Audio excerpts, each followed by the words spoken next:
right. Hello, good evening. Welcome to this June 24th meeting of the West Orange Board of Education. Mr. Calavano. Roll call. Mr. Alper, Here. Mrs. Merklinger, Mr. Rothstein, Here. Mrs. Trigg-Scales, Here. and Mrs. Honeycliff. Please stand for the Pledge of Allegiance. I pledge allegiance to the flag of the United States of America and to the republic for which it stands, one nation, under God, with liberty and justice. All right. Notice of meeting. Please take notice that adequate notice of this meeting has been provided for in the following manner. That a written notice was sent from the Office of the Secretary of the Board at 4 p.m. on May 13, 2020. That said notice was sent by regular mail to the West Orange Township Clerk and the editors of the West Orange Chronicle and the Star Ledger. That said notice was posted in the lobby of the Administration Building of the Board of Education. All right. Public comment, but there's no public in the room.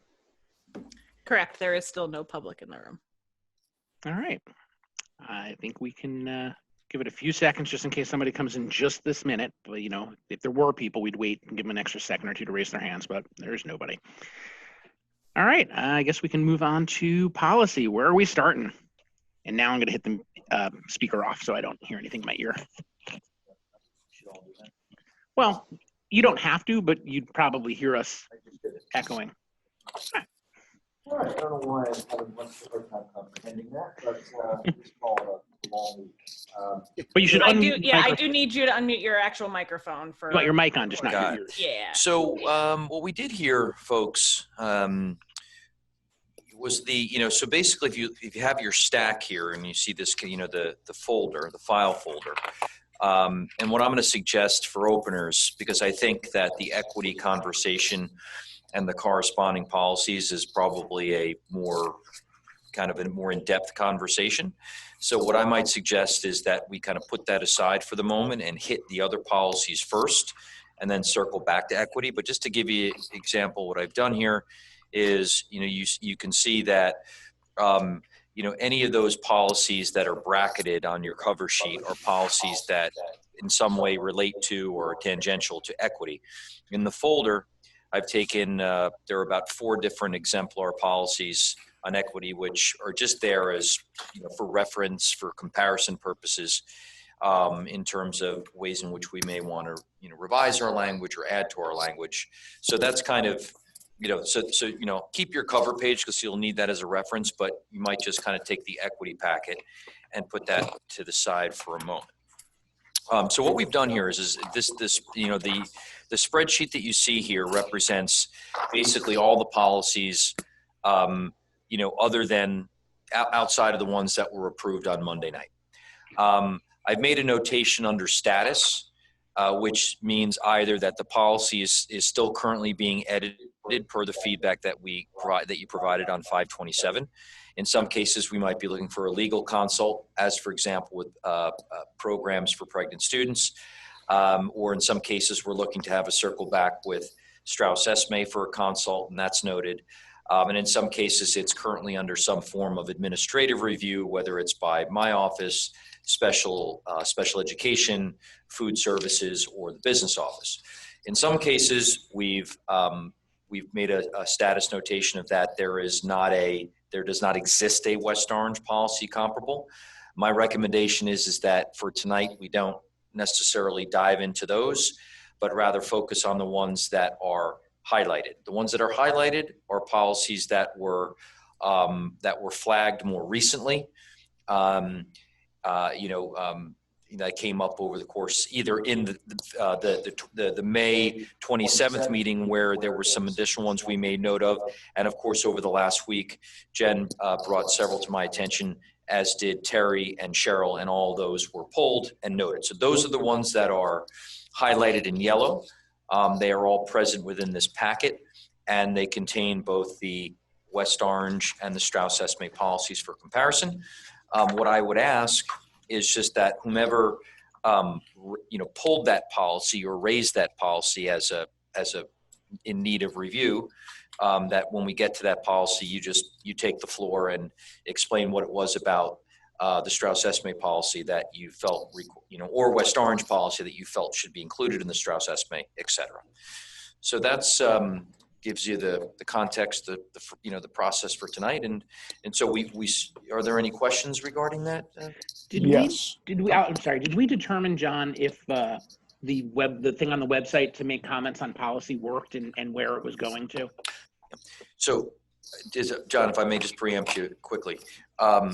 So the challenge with this is, and I saw is that when we're adopting so many policies, so as kind of a sort of a stopgap compromise, I kind of followed Gary's lead on this, and so now what we have is on the first reading page and the second reading page, the entire PDF of the draft manual is up.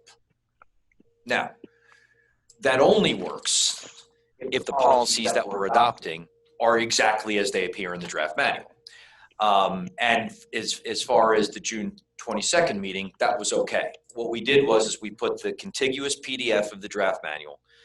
We put a second link, which were the numbers of the policies that were being proposed for adoption. And then with some language that explains, like, if you want to view the policy, it can be found in this kind of contiguous PDF. That obviously won't be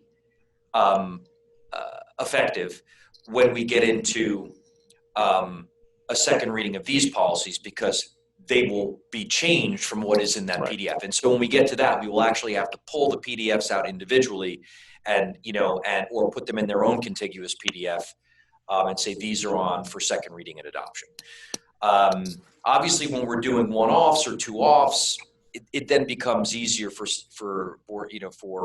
community members to comment on individual policies as opposed to when we're putting up 100+ policies. Right, but I guess what I'm asking is, there's the actual district policy feedback form on the website, so I just wanted to make sure that we know where that's going, so that if somebody did. Yeah, that goes to Phil. Okay, good, and he knows to send it on. Correct. Good. I had a lingering concern that maybe it went to somebody who didn't work in the district anymore, or and it was just been good. Yeah, that's a good question, Ken. I mean, if we don't know where it goes, we can't look at the feedback. Although John, sometimes that's an effective technique. I'm going to plead the fifth on that one, Gary. I'm neither going to affirm or deny. I understand. I'm sorry. No, John, can you do me a favor? And just, I believe when I spoke with Phil, that was the case. Can you just double back with him on that? I got it down. Okay, appreciate it. So there's one policy that was not on the list that we approved on Monday, okay, and it is not on this list. Okay, it is a mandated policy from my set of the 2000 series. The number is 2481. What's the name of that policy, Gary?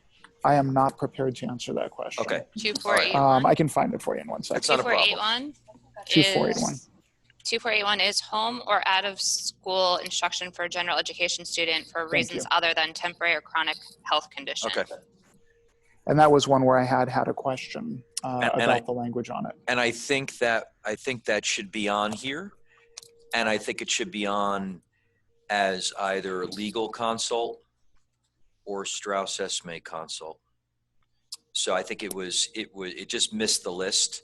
But I appreciate you bringing it to my attention. Sure. Yeah. I think it's in review right now. I did double check what my question about that had been. So if it would be helpful, I can cover it when we get to that number. But otherwise, as long as we follow up and make sure it, in fact, gets approved at some point. Absolutely.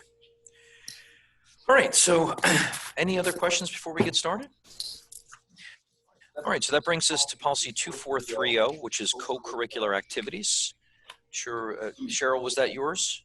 Well, I mean, it was I've asked to have it pulled, yes. Okay. So, the first thing that came to my mind was the difference between extracurricular versus co-curricular. I don't know if there's a difference, if it's just verbiage, but I want to understand how, what Strauss-Esme's feeling is of using, because I always hear extracurricular versus co-curricular, and I know throughout our West Orange policies, we always say extracurricular. I'm not sure what the WOEA contract says, because that's where the clubs fall under. So I just want to make sure that we're consistent across everything that we're using. So whether it's the contracts with the WOEA and AA, which I can't see, or negotiate. So I couldn't check. But I just want to understand the difference there. And then to be honest, I felt like our West Orange one was a little bit more in depth in terms of disciplinary standing, academic standing, and then the implementation process. So I just wanted to understand if we're able to take, and then there were some bullets like A and B aren't in the Strauss SMA one, but they are on our West Orange one in that first set of the purpose. So I was hoping that we could maybe incorporate the West Orange policy into the Strauss SMA. So you know what I'm going to do with this one, Cheryl, and not having the regulations in front of me. What I'm going to do is I'm going to pull the regulations for this policy. Okay. My suspicion is that much of this verbiage that's included in our West Orange policy may reside in the regulations. Okay. If it doesn't, then I think that's a reasonable, conversation, because I do actually like some of these other pieces in the West Orange policy. They may exist in the Strauss SMA regulations. Okay. So I'll make note of that to pull those. And then what I'll do is, in follow up to the board, I'll provide some clarity on that, maybe share the regulations out so that you can see what those are. Actually, I have those open, and I had taken a look at them when I went through it. Gary. And I didn't make a specific comment on here, but I believe the reason that I didn't is because our existing West Orange policy items that were missing from the Strauss SMA policy are in fact covered off on in the regulation. They're in the regulations. Yeah, so like I've got that open. There's the section A, section B, and all the numbers under section B for recognition. So I would have to go through and double check again. I didn't make a comment here, but I think the reason I didn't is because the regulation did cover off on it. So I'll pull them, cross-reference them, and see what kind of difference, if any, exists. And then if we just confirm that it aligns with the WOEA Yep. and AA contracts. Got it. Yep. Just so that we're consistent, because if we have to change that. My hunch is that everybody conversationally says extracurricular, but I feel like the contract says co-curricular, because I feel like when we get the stipends that it says co-curricular on the agenda. I think so, but I'll double check. Okay. Athletic competition. Looks like we have several policies in West Orange. It's like 7145.1 and .2. That's funny. I had two different policies noted as aligning to this. Yeah, I have 6145. 6145.10 and 6145.20. Yes, Yep. that's what I have. And that's what, on top of this document, it says file code 6145.10 and 6145.20. Do you see a demarcation between the two policies? Between what's what? No. Oh yeah, there it is. So it looks like .20 begins on page 5. No, that's interscholastic competition.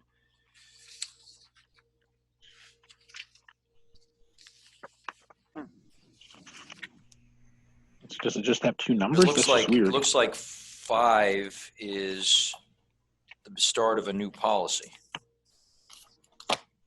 Or maybe not. I'd look on our website, but I can't get it to load on this laptop. I guess the larger question is,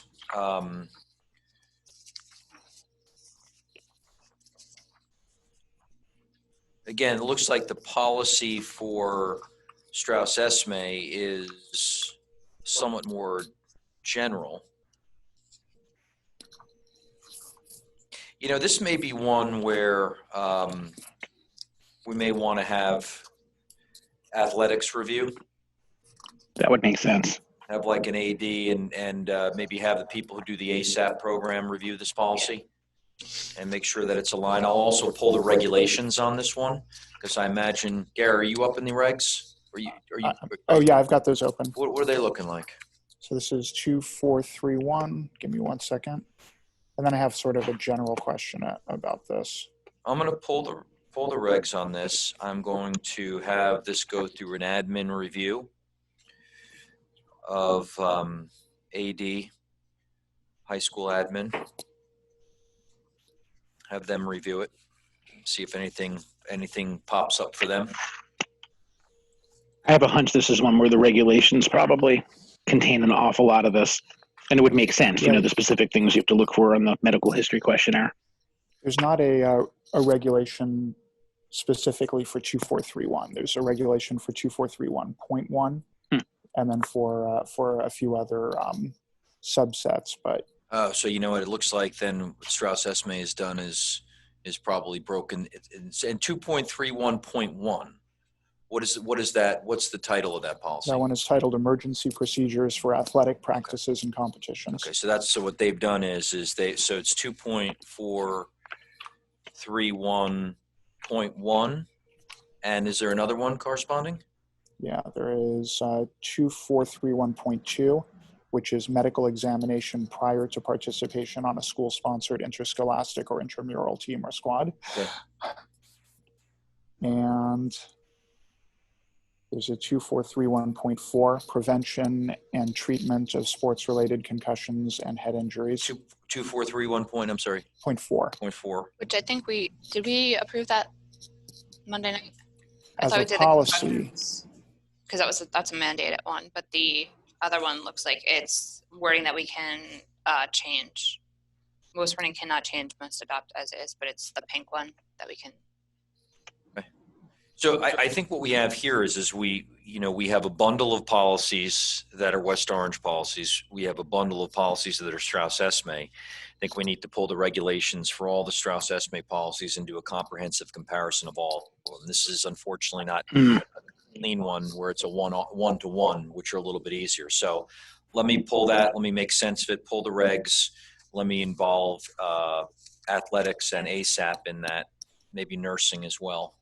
And Scott, just of note is that special education is also covered in the West Orange one for special ed, spec ed students. So you might want to ask Kristen as well. Okay. So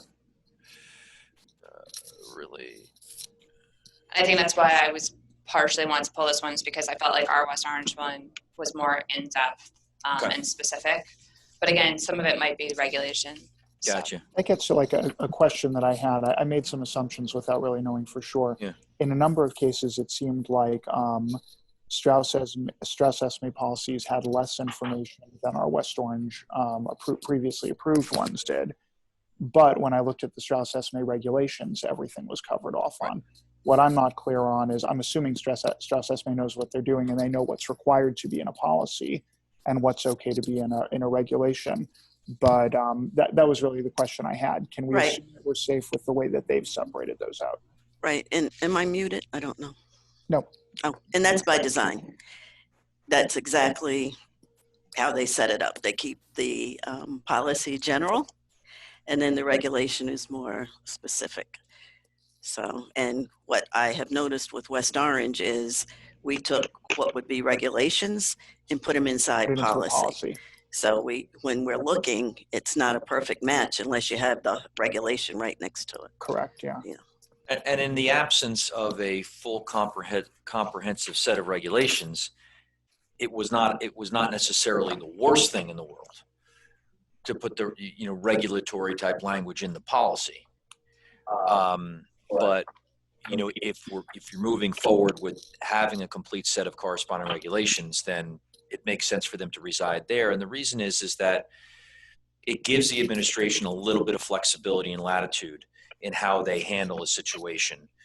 And sometimes you want that, because if the regulation is in policy, then the administration is absolutely obliged to do that. In some cases, when governed by statute and code, you have to.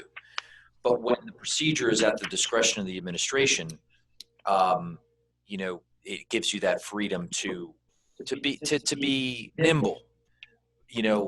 Sometimes in deferential protection to the school district, and sometimes in deferential address of the community member's concern as a show of good faith. So right, and it also separates the Board of Ed from the administration. That's why regulations are separate from policy, because we're the policy people and you are the regulation person.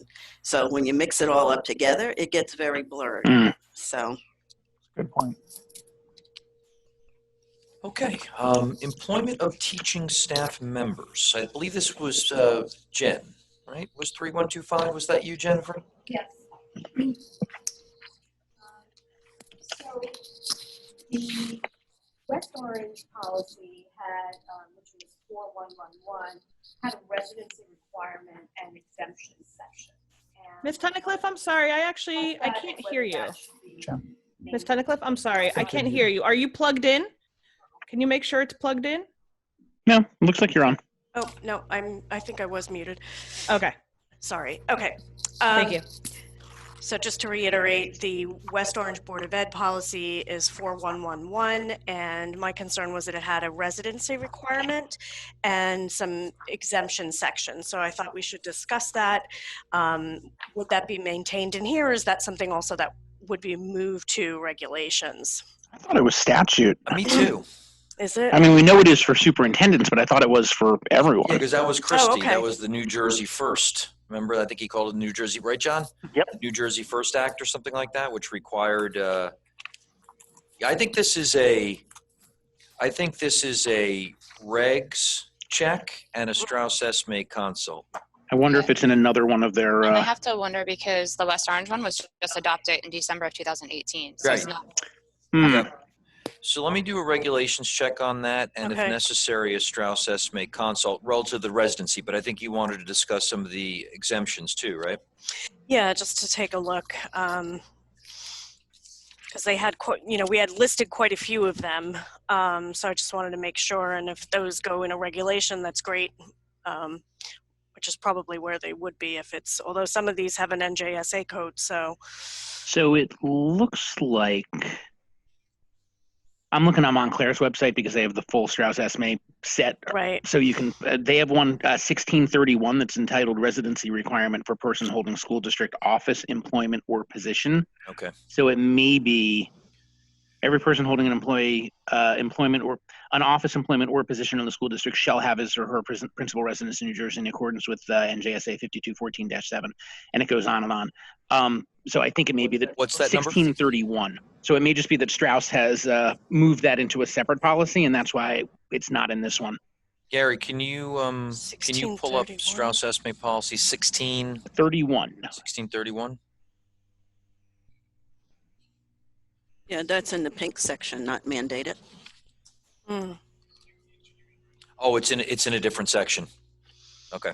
No, I meant Okay. policy, but Terry found it. It's in a non-mandated, which is interesting because if it's statute, Right. Shoot, That it makes should no be sense. in the mandated, yeah. Well, it says wording shouldn't change much. So yeah. you get to tweak it a little bit by district, but So based upon what we know about policy 1611, do the concerns still exist for 3125? Mine do. Okay. Because the premise is that West Orange Board of Education policy recruitment, selection, and hiring contain residence requirements and exemptions. Now, the exemptions appear to me to be mostly related to the idea of residency. All of these things like employee history, required disclosure of employment history, all of that is, I can't imagine is not noted in other policies because it's law. Like we have to do background checks.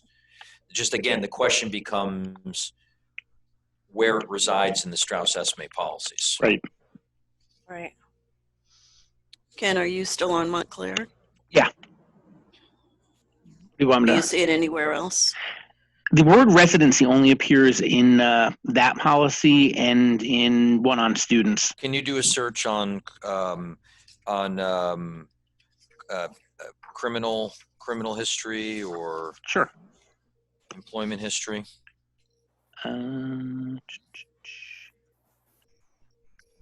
There's a lot of hits on that.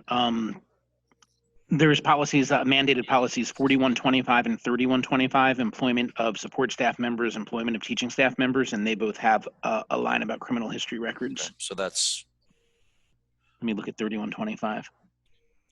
Yeah. That requires a 3125. certificate. Let me do a find on the page for criminal. The board shall not employ, pay, blah, blah, blah, unless the board is first determined, consistent with the requirements and standards of 18A6.7.1, that no criminal history record exists on file in the FBI, identification, or the State Bureau of Identification. An individual employed by the board in any substitute capacity or position shall be required to undergo a criminal history check. So yeah, I think they're using these 3125 and 4125 policies for this. Cheryl, did you have something specific within the West Orange That's what we're in, policy that you 3125. didn't see in? Obviously, this is pretty boilerplate, but some of the other ones that were just noted. I mean, mine was more just, I mean, versed in the 4111, what was regulation versus what is required, you know, what's policy, and just understanding if we have to move any of these out, because the West Orange one seems so in depth. That was more my question about it. Ken, give me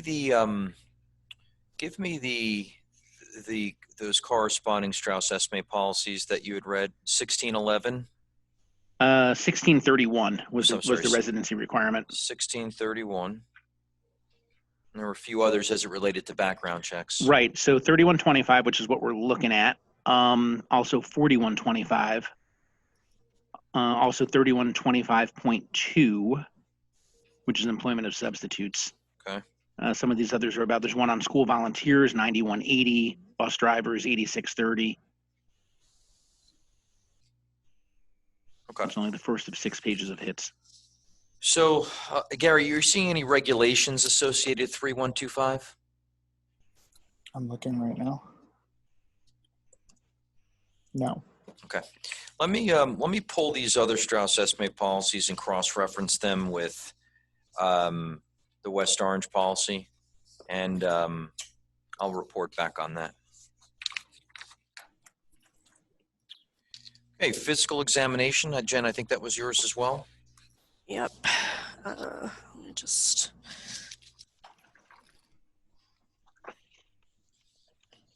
Okay, this is. Gary, might as well dial up the regs. Yeah. On it. Okay, so can everyone hear me? Yep. All right. The corresponding West Orange policies that I found were 4112.40 and 4212.40.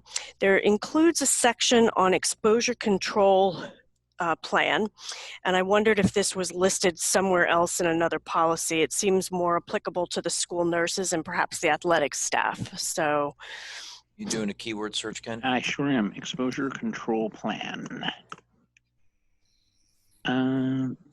That appears, let me try putting quote marks on that. That's too many hits. Now that still appears on like 10 pages.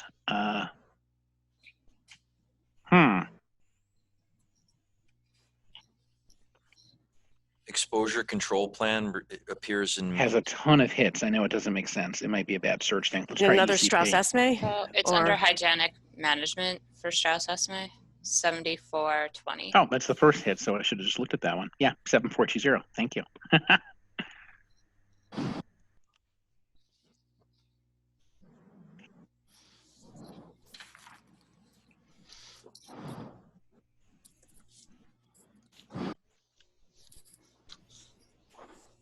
Yeah, that looks to me like it's basically the same thing. It's in policy, what was it, 4125? 74, ours is 4112 or 4112.4, 4212.4. Yeah. And theirs is 7420, Hygienic Management. What was it, 7420? Yep. I can't. And that has a regulation. 7420 has regulation.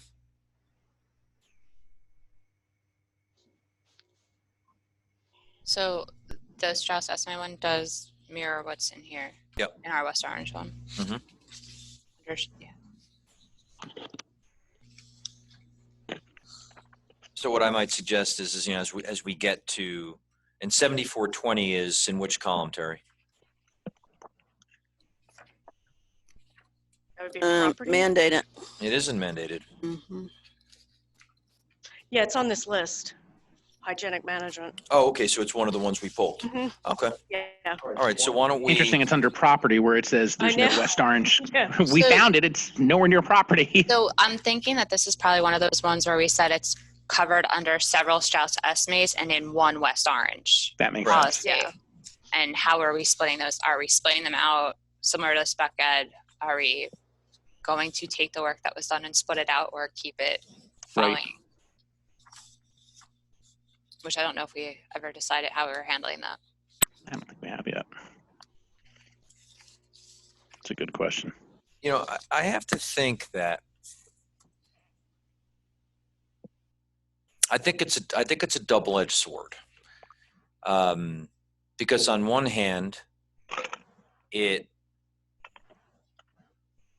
there's a user friendliness to having it all clustered in one place, but on the other hand, there are pieces of that policy that belong are categorized in different sections of the manual. So there are pieces of it that are personnel oriented, pieces of it that are operational oriented. And so when you think about it, not so much from a community member standpoint, but for an employee member standpoint, like how is the person going, like how would they be doing a search into the manual? Right. Are they going to be looking at it?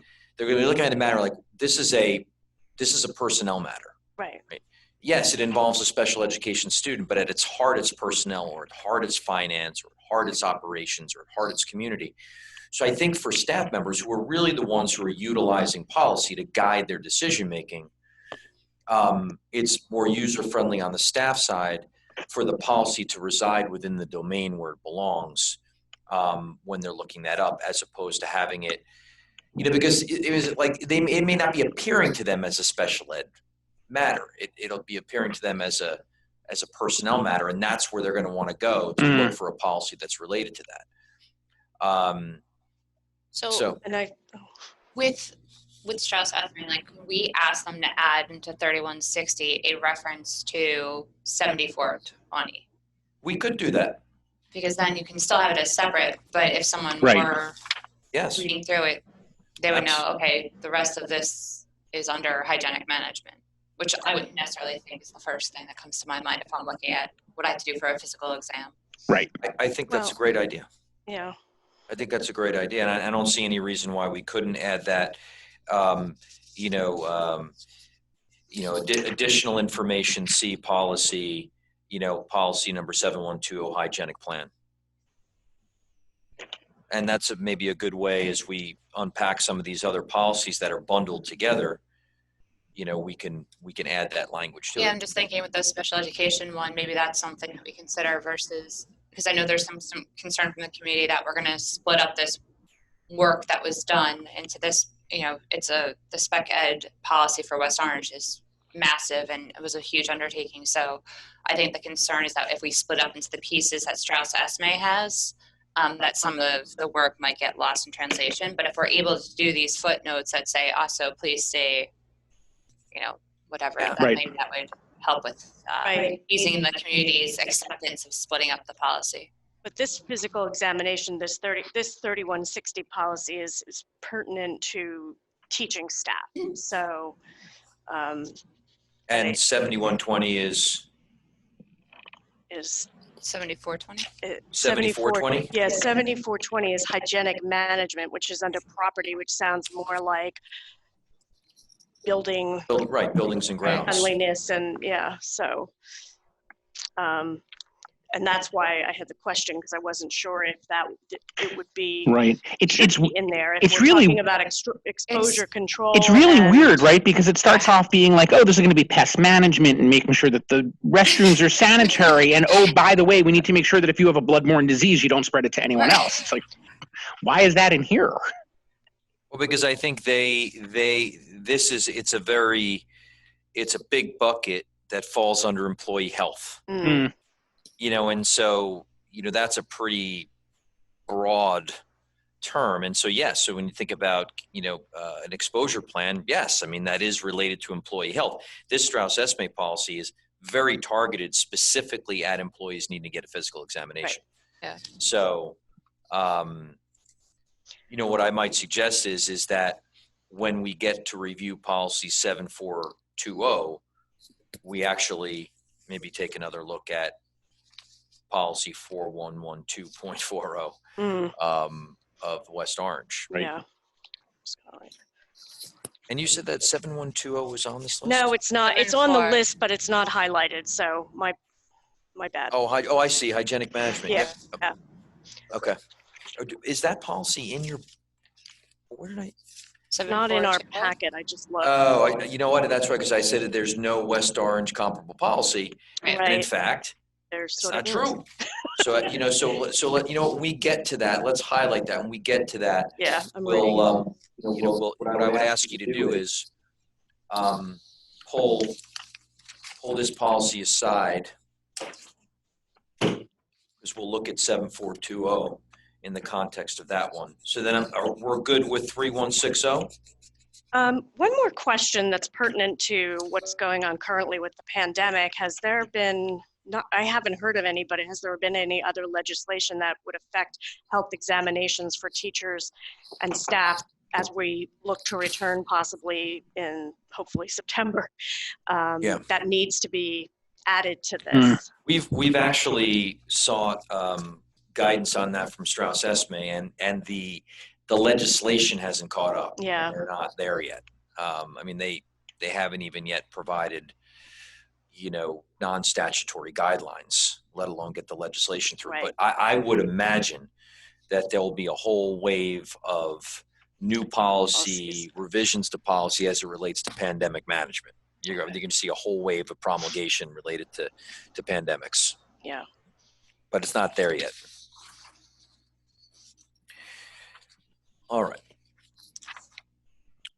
And just on that note, out of curiosity, if employees are returning to buildings in September and students, and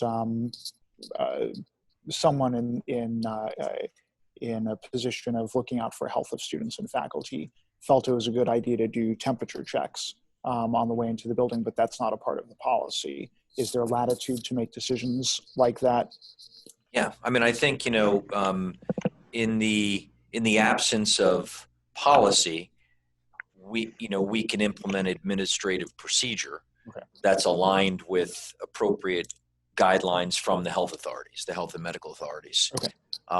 And, simply state that we've developed a set of administrative procedures which have been informed by the Health and Department of Health and Medical District Physician, and then ultimately codify those in policy. Great. All right, use, possession, or distribution of substances. That was mine as well. What do I have here?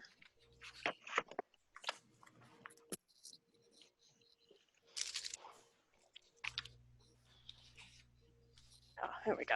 Okay. So the West Orange policy that corresponds with Strauss Esme 3218 is 421923. And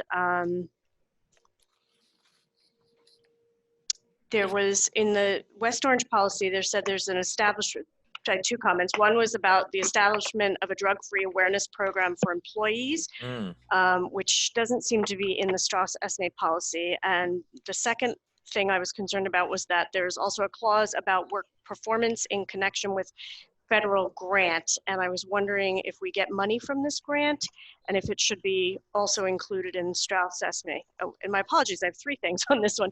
The third one is there's a whole section on substance testing for bus drivers. And I wondered if it was somewhere else in the Strauss Esme policies, or should it be added to this one? Because I didn't see it in this particular, in 3218.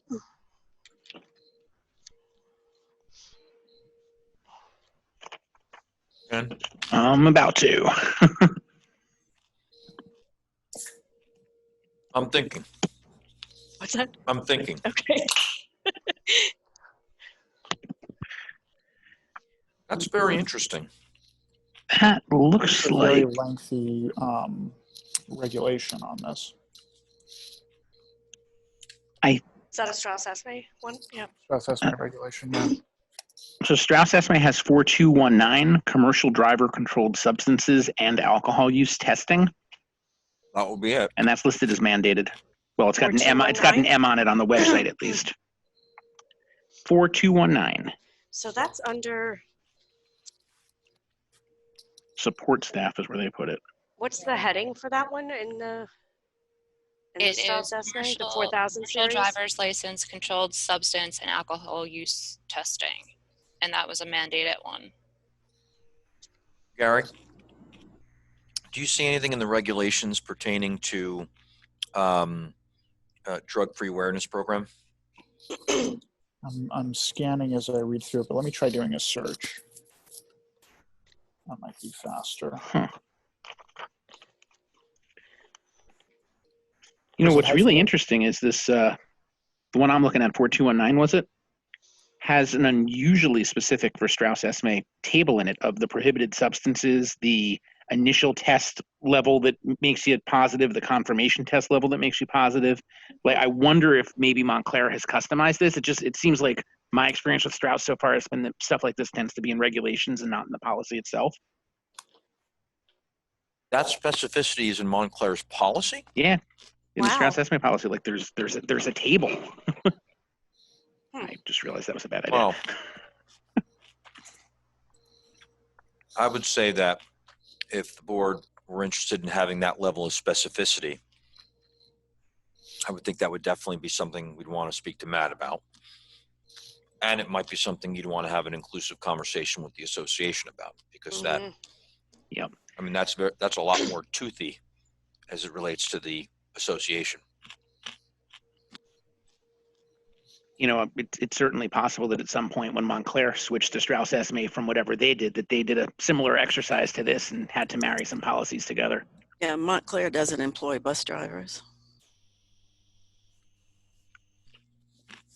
No. The other, Well, this would apply to contract ones too, I would assume, right? Or Is that just for bus drivers or was that for entire staff? no, the way this is worded, it's for all drivers performing any safety sensitive function, which means any on-duty function is assigned by 49 CFR. I'm not sure what CFR is, Code of Federal Regulations, maybe 32107. Well, I can tell you that we've been remiss in the implementation of the drug-free awareness program. I'm pretty sure that new employees have not been provided with a copy of the policy prior to beginning work assignments. And to the best of my knowledge, we have not included drug awareness as part of our mandated trainings for staff. We've given them a whole bunch of other stuff, but we haven't typically provided that. So the question becomes, do we, and was it in the regulations? And I doubt it's anywhere else. I mean, did you do a keyword search? Drug-free awareness program. Let's see what we can find in that. Drug-free awareness program. Drug-free awareness. Substance abuse policy 5530. I think that's And that's probably for students. that's for students. I think it's probably pretty unique. So I mean, that's a good conversation for the board. That's something you want to retain. I would suggest retaining that, as well as the definition of worksite, which is the paragraph, 2 paragraphs above. For the purpose of this policy, worksite shall include any school building. And I didn't see that in the Strauss Esme one.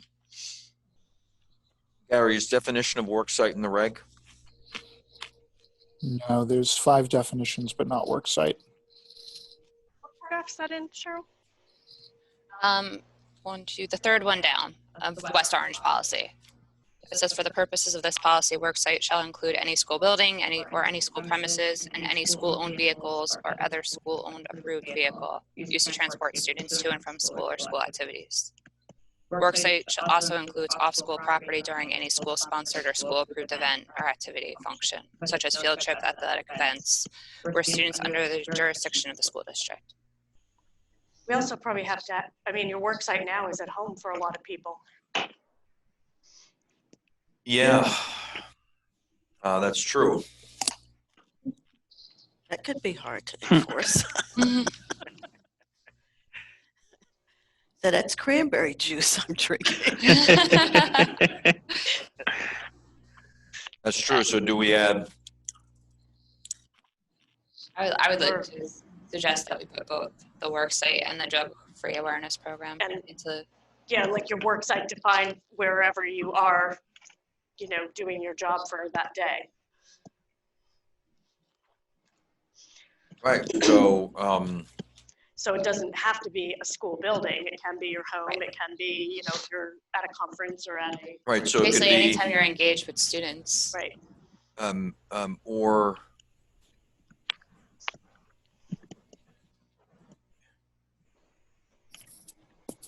really any location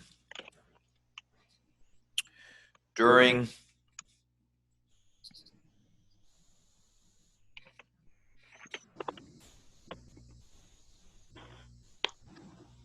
any location. Don't you hate when the erasers don't work and they like just smear all over your paper? Oh, yeah, that's right. God, that offends me. Or any location, is it really what while performing?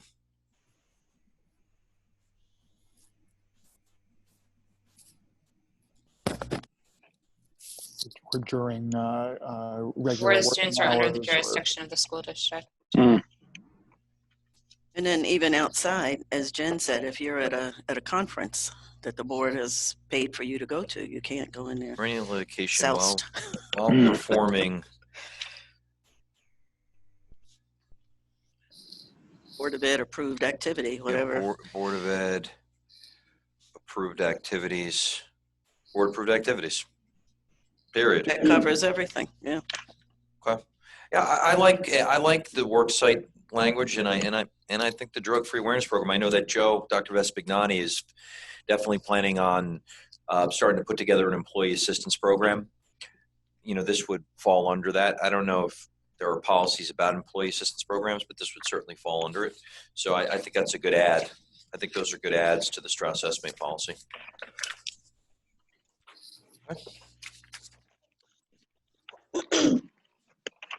Okay, professional development for teachers and school leaders. I think that was also you, Jen, right? Yeah, this whole 3000 series was mine. Which one was this? 3240. All right. My question here was more around the policy. So the corresponding West Orange policy was 4131. Right. And there's a statement that seems more aligned with a regulation than the policy. And I checked the code and I didn't see it listed there. And I wanted to just find out if this should stay within the policy or it should be moved to a regulation.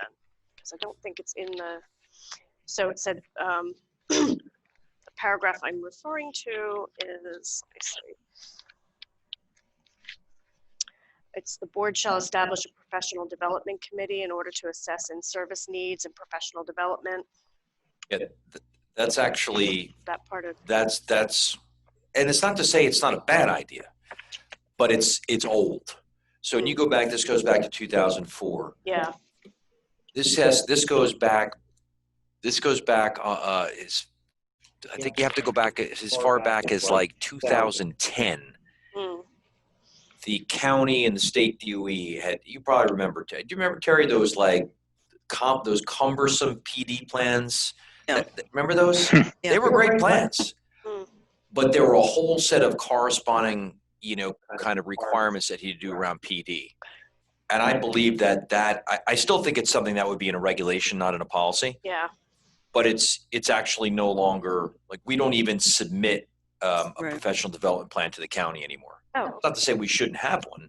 And I do think then we get CUSAC, they do look to see that we have one, but there's no longer a county submission requirement. So that's, I think, some kind of archaic language there that connected to previous requirements. Okay.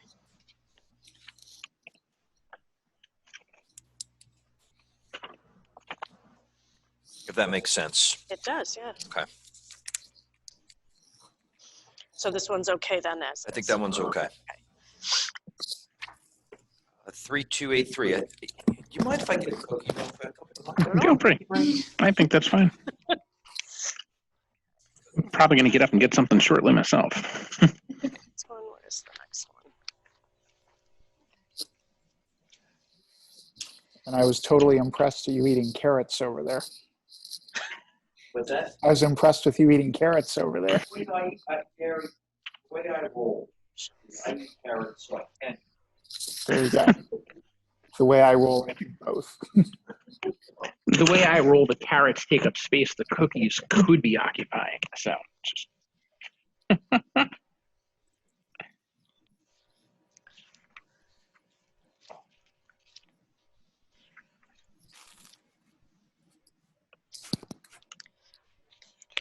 everyone. This might be my favorite part of the conversation so far, the carrot saga. Carrot and the cookie. Jen, by the way, I don't know if you saw the regulation on 3420, but it's 8 pages of a lot of detail. Good. Yeah. Okay. So I haven't noticed any of the keywords that we were talking about, but there's a lot of content in there. Okay, that's on the 40. What was the number? 3240. 3240. Yeah. Thank you. The components of professional development and a lot of steps around that.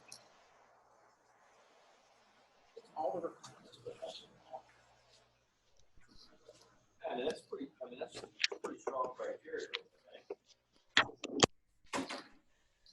This isn't just that. This is wholesome. Mm.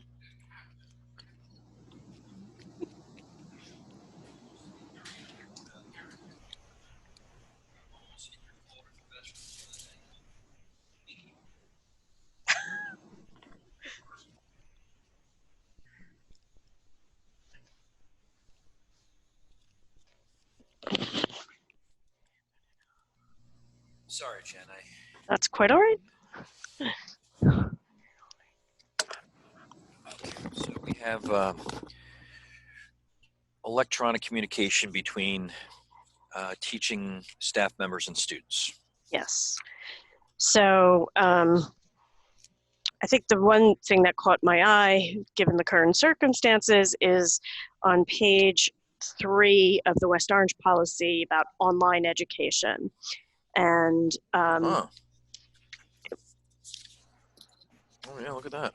I was wondering if we needed to add that, or is there a separate policy that contains that somewhere else? And if It's a great question. we don't have one, we might want to have one. We were talking about that in the contract. Mm, PD for teachers who are taking a course out of California and right. Ken, can you do a quick keyword search? In Strauss Esme, like online learning or virtual learning. But this is for staff development for teachers, correct? This is communications within the school, and it's for school Home staff. comes up as 2481, home or out of school instruction for a general education student for reasons other than a temporary or chronic health condition. Yeah, that's different. Yeah. I think that's. There's also under the acceptable use of computer networks and computers and resources, 2361. There's a paragraph in there that, in accordance with the provisions of the Children's Internet Protection Act, the superintendent of schools will develop and ensure education is provided to every student regarding appropriate online behavior, including students interacting with other individuals on social networking sites, chat rooms, and cyberbullying awareness and response. But there's nothing referring to teachers or staff. Thanks, Cheryl. I think that blurb there, I think that could be important to add. I agree. Yeah, the online education piece. I think we should add that to the stress estimate policy. Any differing opinions on that? Is everyone okay with that? Yep. Yeah. It's wise given the circumstances. Agreed. It's a great pickup. Okay. Did we? I'm sorry, I was searching and didn't listen to the whole thing. Did we discuss 2361 at all, which is acceptable use of computer networks and computers and resources? I'm not sure if that really ties into what the question was. That's Strauss Esme or West Orange? Strauss Esme, yeah. 2361? Yeah. Does that policy No. speak at all to staff and student communication? Let's see. I'm just scanning that quickly.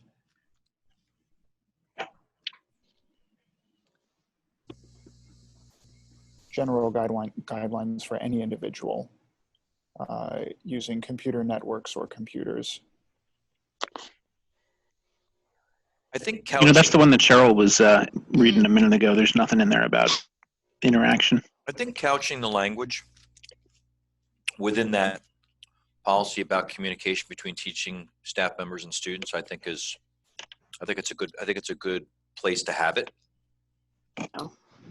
I mean, listen, obviously, if there were inappropriate behavior happening between a teacher and a student, I mean, it would be easy enough to address through, conduct unbecoming or things of that nature, but it can't hurt to have it in that policy, I think. Okay, I think, Terry, these were your 5,000 series policies, were they not? Eligibility of resident, non-resident students.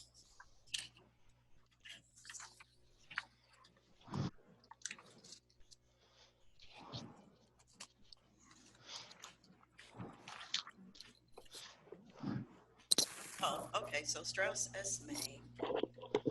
Ms. Trix-Scales, I'm sorry. Can we just move your microphone down? Dang. Sorry. No worries. Thank you. It's hard to eat fruit with it down. Sorry. Okay, so I think the note I was making here was that Strauss Esme took our language from our policy and incorporated it in here. So I think we should be okay. I think this one. I pulled this one Oh, because you pulled it. I like the West Orange policies better than the Strauss Esme one. I think we're much more specific, and we break it down by grades. The other thing that we want to consider is the new NJSIA rules in terms of transfers.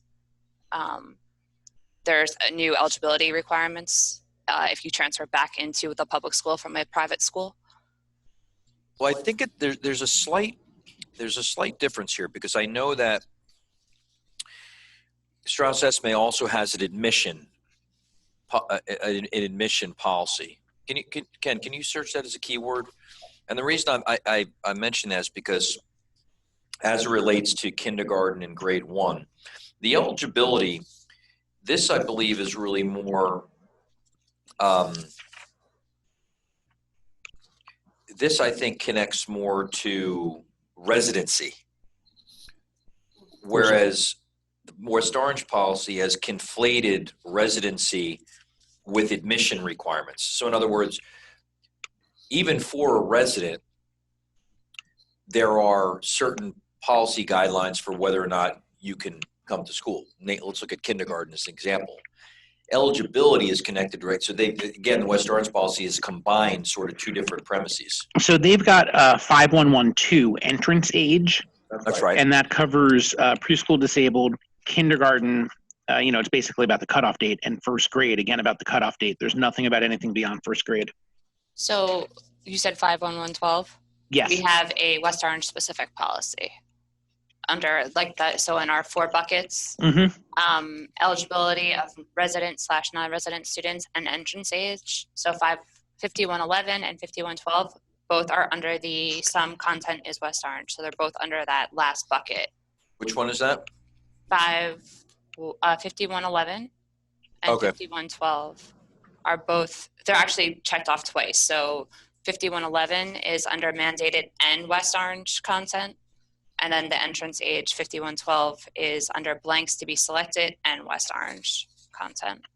Right, our policy is much more restrictive. Which I think was done intentionally, and we need to keep it. Yeah, but we can't supersede the law. Right, So but we have to in be the careful. instances where it's, but that's where I would have expected Strauss Esme to give us what's, like, what But is. the entrance age is there in the other one, 5112. So what I would like to see is for Strauss Esme to take 5111 and 5112 and tell us what has to be in here for, and against our West Orange one, because I want what's in our West Orange one in our policy As far as what, Cheryl? in terms of everything. I don't really want to change the West Orange policies on the East. But it has to be legal. So Right, but there's nothing, that's what I'm saying. So I need Strauss Esme to tell me what's illegal, or if Matt. Or maybe that's a Matt role, illegal, yeah, like, to you know, look at I don't. these and see what's not legal. That well, has to be changed. they've reviewed this once already, so you're asking them to take another look at it. Well, I don't see their notes that say what's. Well, I mean, and looking at the language that's in 511, I mean, we've put it in the West Orange policy, notated by letters. But if I'm cross-referencing, I see obviously domicile in the district, any student kept in the home. Hang a second. Domicile with National Guard. And that's where the regulation can get to be very specific for West Orange. It's 20 pages of regulation with a lot of these terms popping up. 20 pages of regulations? 20 pages of regulations on 5111. Well, before I can agree to adopt those Strauss Esme ones, I'd have to see what we're doing and understand what's. 511 and 5112. Yes. Yep. And those are the West Orange policies. Mm-hmm. Now, I will tell you, and I'm actually kind of glad that we pulled this one because I do think that our admission age policy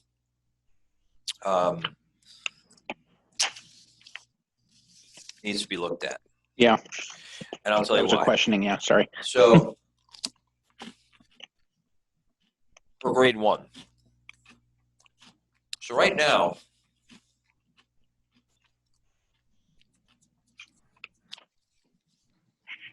you know, the child, if they don't meet the cutoff age for grade 1,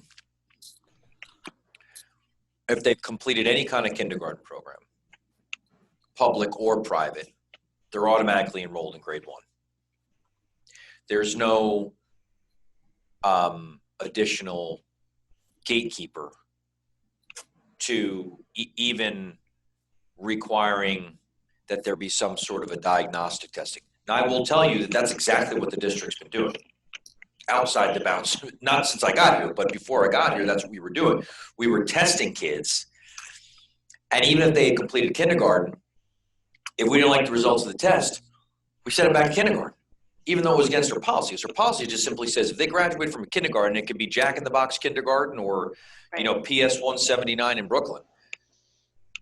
You're going to first grade. I don't necessarily think that is the best thing for kids, because what we've seen is, particularly this year, as I said to principals, you can't require them to take a test. We can advise a diagnostic. We can do the results and say, based upon what we're seeing, we think your child's going to have a lot of difficulty in first grade, but our board policy doesn't allow us to hold them back. Mm. I think it could be helpful to have an addition, and as we did in Old Bridge, the students, successful demonstration in kindergarten. So it was 3 requirements: successful demonstration in kindergarten, a letter of recommendation from either the principal or the kindergarten teacher, verifying that the student was socially, emotionally, and academically ready for first grade. And then we also gave them a quick benchmark assessment that we gave to all our kids.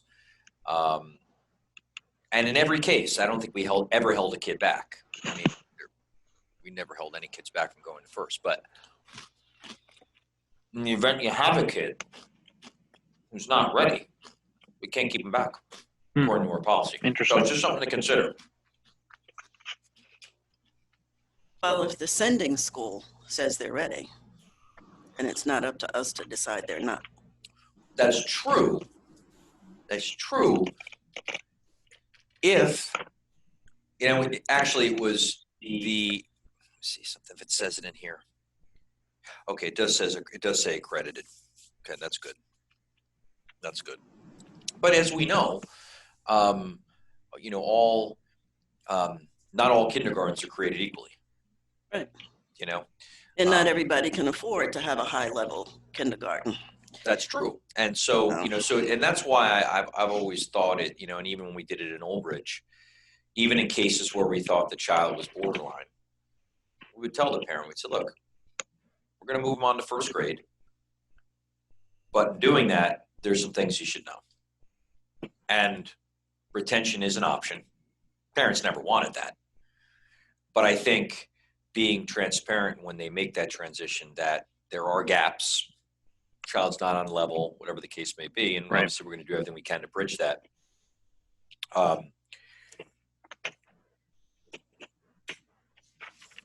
So, all right, I'll pull these aside. Can I just raise one other question as we're talking about admission age? It says under the age of 20, but conceivably, because we have an 18 to 21-year-old program, we could have somebody who comes into the district and is 21 in September. Yeah. And pull the other policy, and you know, for ones where we're pulling regulations and pulling other policies, I'll put those together and I'll send them to the board so that you can kind of cross-reference them and look at what's there and what isn't. Okay. Administration of. Well, I don't know. Maybe Cheryl pulled more 5s than I did. So let's let Cheryl go first, and whatever's left, I'll do. Okay. You did administration of medication, Cheryl, or no? That wasn't yours? Okay. So I had a question about that one. 5330. It talked about opioids. Yeah. No, that's 5330.04. Yeah, I didn't pull this one. 5330. I don't think. Or maybe this is the one that had the diabetes. Diabetes is a little. The diabetes management Was yours? Yeah. Administration of medication. So this is the one that Sandra Mordecai spoke about, that a great deal of work went into the preparation of this one. Oh, on the diabetes policy. Yes, the diabetes management.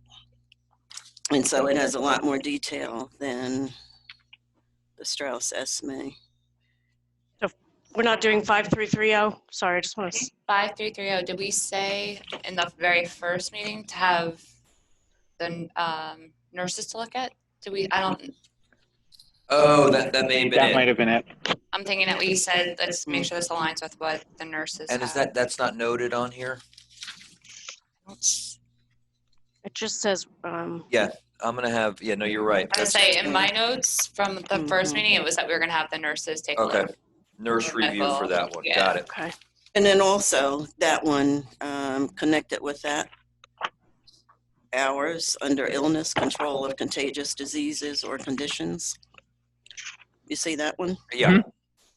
Strauss-Esme 8451 addresses communicable diseases. Okay.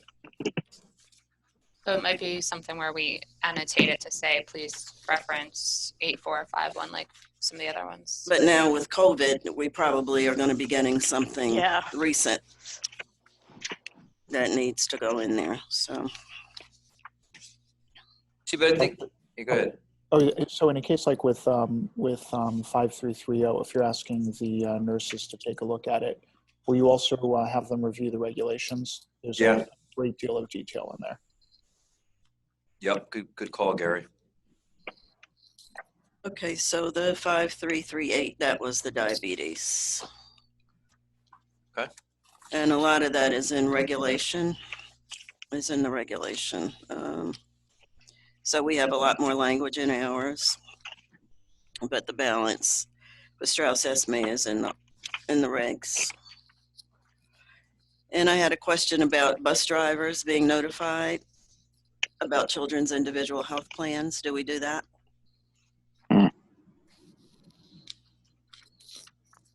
On page 2 of 5338,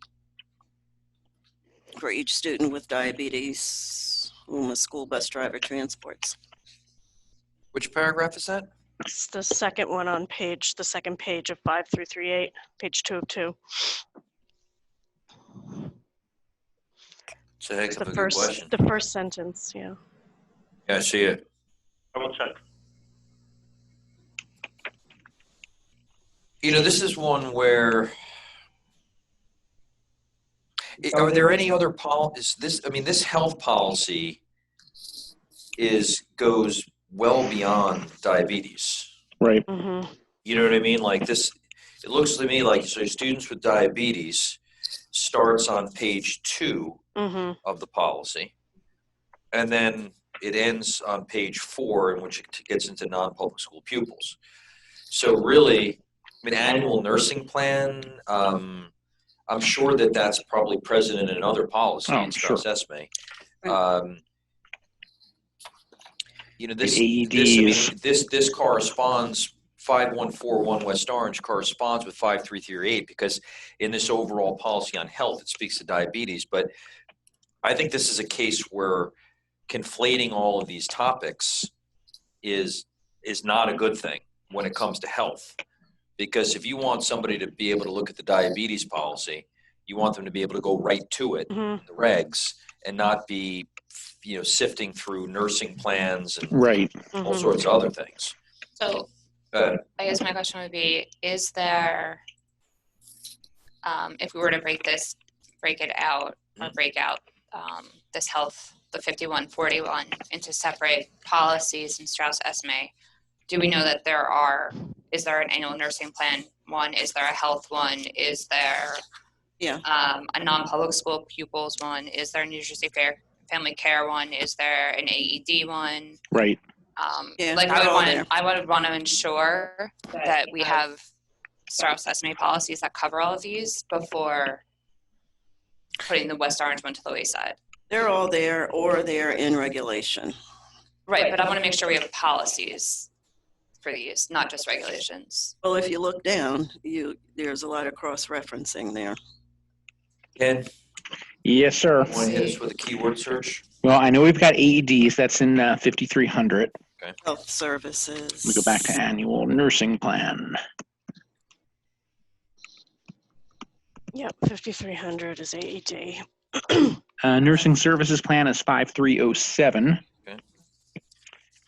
Okay. Diabetes, we obviously are already in the middle of. Back at the first page, health in general. We'll have to go hunting for some of that stuff. 5310 maybe? The board shall provide mandated nursing services to non-public school pupils. I'm assuming then that's by law, so. Right. Okay. So I guess most of that is actually AED related. So like our West Orange one on page 2 actually mentions like the pandemic flu.gov.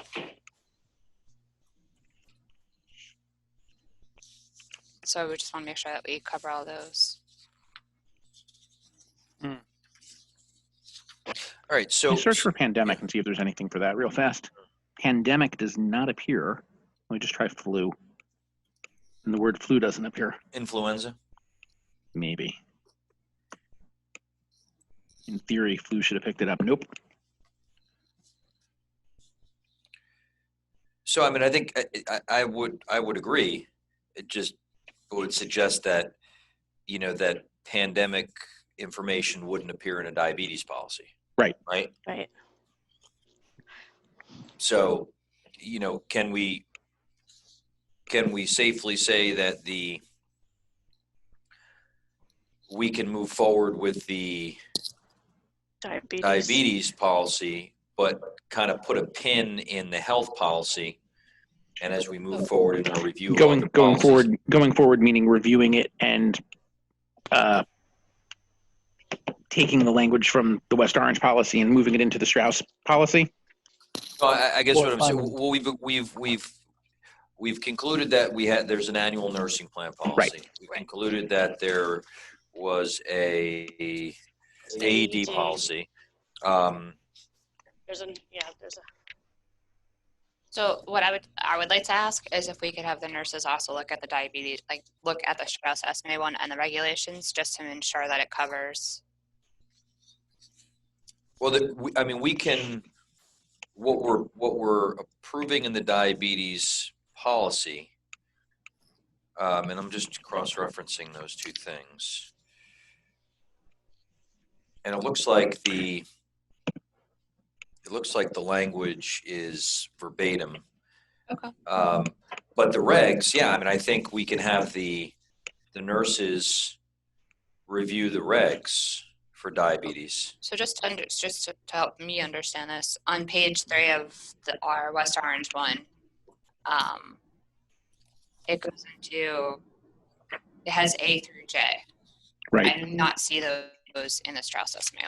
To me, that's regulation. Yeah, I mean, that is absolutely, That's this is very. yeah. Right, but again, I don't want to lose any of our West Orange specific stuff in But it's not- translation stuff. It's in regulation. Right, but that is the West Orange piece of it. That's what the regulations are. Right, So that's the how we regulations manage that- the diabetes policy. It also looks like It's in this plan may include elements specified in NJSA 18A 40-12.13, including but not limited to. So it appears that those aren't West Orange specific, that they are actually pulled directly from the statute itself, the 18A statute. That's what I found There with is, a lot of the West Orange policies was they put the statute right into the policy. Sorry, Gary. Oh, that's okay. Cut you off. No, I'm jumping around to keywords here. There's a regulation 5306 for health services to non-public schools. There was I just missed it a moment ago, but I think I'm finding a lot of what's in the West Orange policy on health in the regulations as well. So, again, I think a lot of it is covered off on. It's just so split up and spread out in different areas. Can you go to That's- the diabetes regulation? Yeah.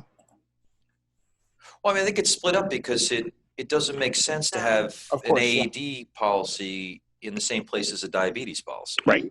Yeah, so No diabetes- one's, It's too confusing. and if you search for, the policy is health.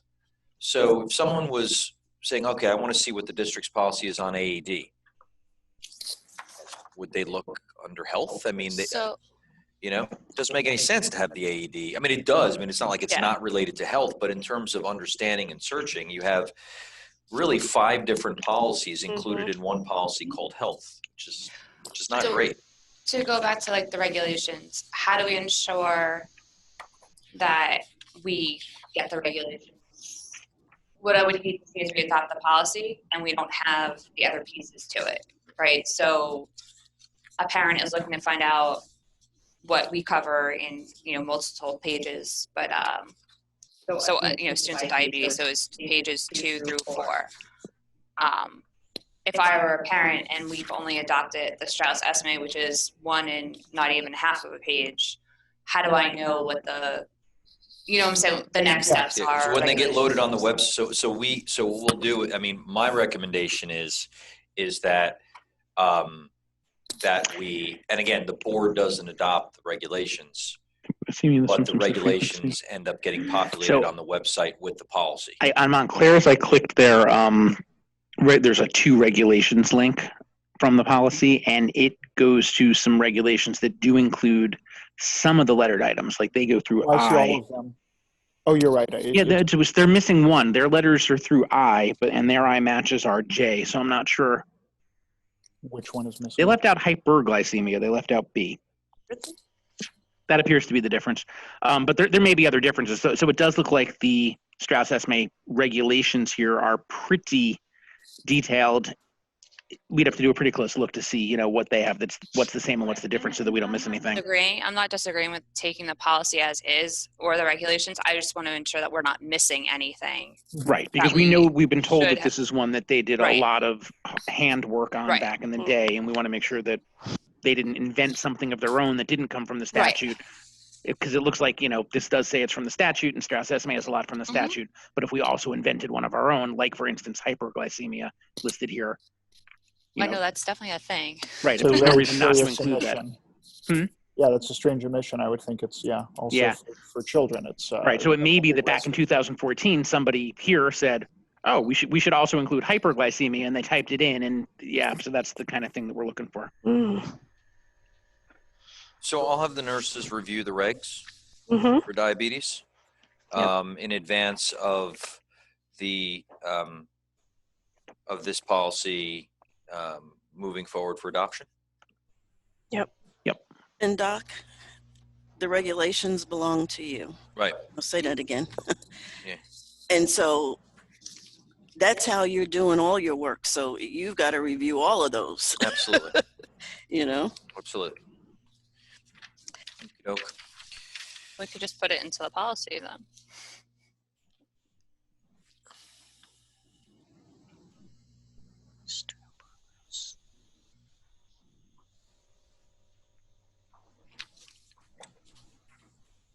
I think it really comes down to, and maybe this is something that it might be worthwhile to have, school boards come in and provide a training for the board on understanding the difference. I just want to, just harken back to, and I'm not suggesting that, because it's used in, I don't know, 500 school districts, that, they're infallible. But the policies you're looking at in many cases, and we're finding some good little individualized language that we're picking. So I think that the exercise is a good one. But I do think that this general idea of a policy being kind of a leaner document, I mean, that's kind of the standard, at least in educational policy. Now, I don't know much about, county policy, medical policy. I don't know. But as it relates to public school policy, the policy document tends to be a bit leaner. It's just a high-level document. It's not meant to, provide procedural steps per se. But it might be worthwhile to get some training on that, just so, moving forward as we do. Do we have any sense of whether the tendency that we seem to have to put a lot of detail into the policy, is that a West Orange specific thing, or is it common to other districts who use school boards for their policies? Like, I'm wondering if school boards has a tendency to do much more on the policy side, or if that's just something that was homegrown here. All we can do is speculate. You'd have to run into somebody who really had detailed experience with both to really have a sense of that. So, all we can do is really speculate. I think it was, in the absence of regulations, they were writing policy that served both masters. Right. That it was a policy and a regulation in one, as opposed to keeping those separate. That's my sense of what was done. Curious. I'm just curious if that's a conscious choice that West Orange was doing, or if it was a choice that was forced on them because school boards didn't do it, or if that's how school boards prefers it. It's just an interesting philosophical difference, it seems, one way or the other. I think it was a bit of efficiency and a bit of hard-headedness. Yeah. If I had to guess. Or maybe not knowing. Or not knowing, right. I would just be a little leery about asking school boards to come in and do too much explaining about our Strauss-Esme. We would probably be straight. Yeah, good point. Good point, yeah. I don't think they would be too kind to us. Well, they still get what, John, what do we pay them a year? $26,000 plus. Yeah, so they get I nothing. just received the invoice today. I did the online one for policy versus the regulations, so they do have one. It might be online. It might still be posted, so we could all look at it. Okay, reporting student progress. Okay, so my big takeaway from this one is that Strauss-Esme says not less than 4 times per year are we issuing report cards, and we're on trimesters, are we not? Elementary's on 4, but I think Elementary's on 3. Really, did that change? Yeah. Elementary's 3. Everybody What's else 4? is 4. High school's 4. That's High right. school's Middle 4, Okay. yeah. Sorry. And middle it's been a school while. too, right? Middle school. Yeah. Yeah. Now, what I did, I also looked at Montclair. Montclair's elementary is on trimester also, but they still have this policy in there. Oh, no. So they say, okay. So I just didn't want us to approve that we're doing 4 when we're not. So what if we Right. go at least 4 times per year in grades 6 through 12, and We definitely did do 4 when I was at Gregory. No less than And 3 4 at Roosevelt. in grades pre-K through 5. Right. And our policy talks about parents, guardians, primary language, if it's other than English. And Strauss Esme doesn't address that, and I thought that was important that we should include definitely. that. Where's that language, Terry? 5124. It's It's attached. If the parent guardian's primary language is other than English, translation In shall the be second provided. paragraph, Scott. Second Oh, I paragraph, see, second okay. Paragraph, sentence. the last sentence. That's it. Yeah. Add to Strauss Esme. Okay. If we're changing that language about the frequency, do we want to just say not less than 3 times a year, and we can do it more, just to allow some flexibility there in case it In case changes? things change, yeah. I just don't know if this is written somewhere in code someplace. That No. I didn't double check that, but I just. If it is, we got to buy more report card paper. I think Oh, that's a School know, report card, it You gotta is. get Dr. NJS Gaston and the 18A eraser. 7. you know what, Mr. Rothstein, I tell you. Yeah, I mean, you just keep kind of roping the ball I'm just enjoying it. right through the gap in center field there. 3 times per year. Jennifer, did you say it was policy? Just NJSA? School report card program. Student discipline code of conduct. Okay. This one, I just thought it was really important that we have the administrators take a look at it. I had mentioned that before. It also talks about, in the second paragraph, that the superintendent will establish a process for the annual review and update, and it may involve a committee of parents, and community members. We have a process, Terry, but it's classified. Yeah, I can't. Top secret. I can't talk about it. And the third paragraph, all employees get annual training on the student discipline code of conduct. Is that another secret meeting? Yeah, that happens. It's brief, not particularly engaging, but it does happen. Okay. No, this is, you know what, and I think even though we're going to circle back in a little bit to the equity piece, I think there's some work here. And is it, and this is a question for the board, and it may be something more that would reside in regulations, is do we want to start talking about weaving some language in about restorative practices and restorative discipline?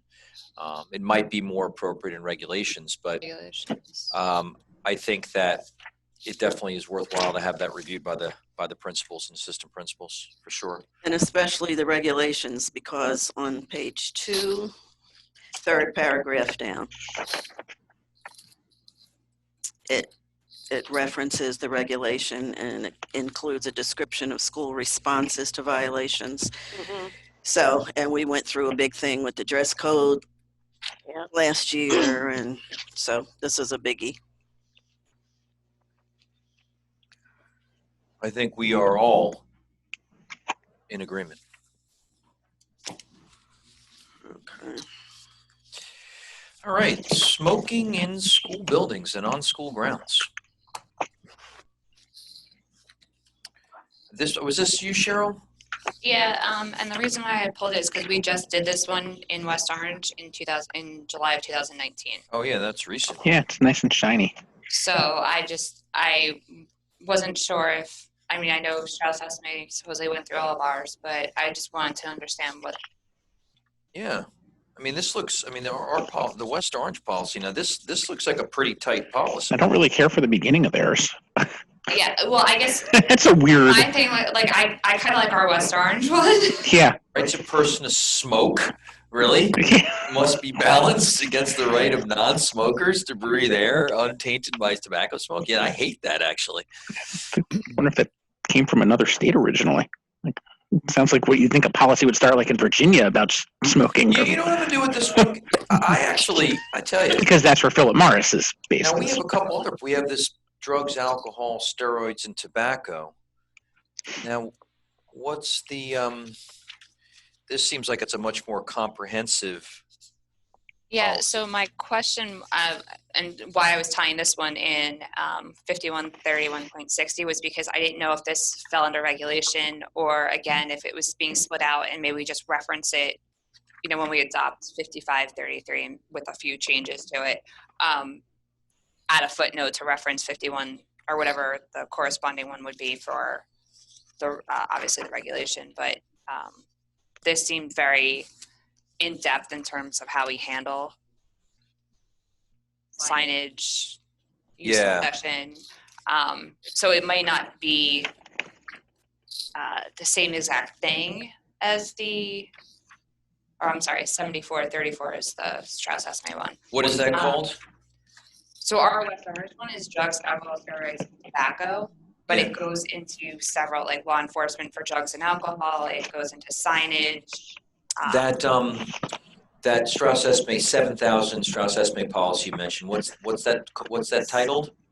Smoking in school buildings and on school grounds. Oh, duh. Okay, yeah, no, that's the one I was just looking at. Okay. Yeah, Ken, keyword search. Substance abuse. I feel like this is probably one that's 30 in Strauss Esme. Jen, what does it look like? Are there parallels with the board West Orange policy 5131.6? Let's see. They have definitions, discipline, reduce possession, talking about possession, instruction. It's pretty regulation-y. Notification and examination. Goes into alcohol At least or it is on other Montclair's. drugs. It's pretty, Talks about medical examinations. yeah. A lot on the alcohol piece. Anabolic steroids. So it does include, Service. seems similar. Let's see. Okay. But it, It's very detailed. I'm not to the end of where they're talking about alcohol. In-service training. doesn't Parent seem to training mention. programs, outreach, records and confidentiality, non-public school students, civil immunity, reporting students to law enforcement. Okay. So it sounds like there's a lot there. Yeah. A lot of parallel. Let's go back to smoking for a second. Let's look at these two policies. So part of my question, aside from liking our West Orange one, I think it's just On smoking. On smoking, Yeah. yeah. The 5533 that we just did in 2019. I just feel like it's. Yeah, listen, it's recent. It's recent. It look. I mean, I would just want to understand why Strauss Esme can't or could not, or if they're okay with adopting ours as is. Why don't we add that to the Strauss Esme consult list, and we'll seek to understand, since this policy was adopted so recently, was there a reason that they kind of just went boilerplate as opposed to Strauss Esme consult? And then just in reference to the West Orange one, 5131.6, that's the very in-depth policy.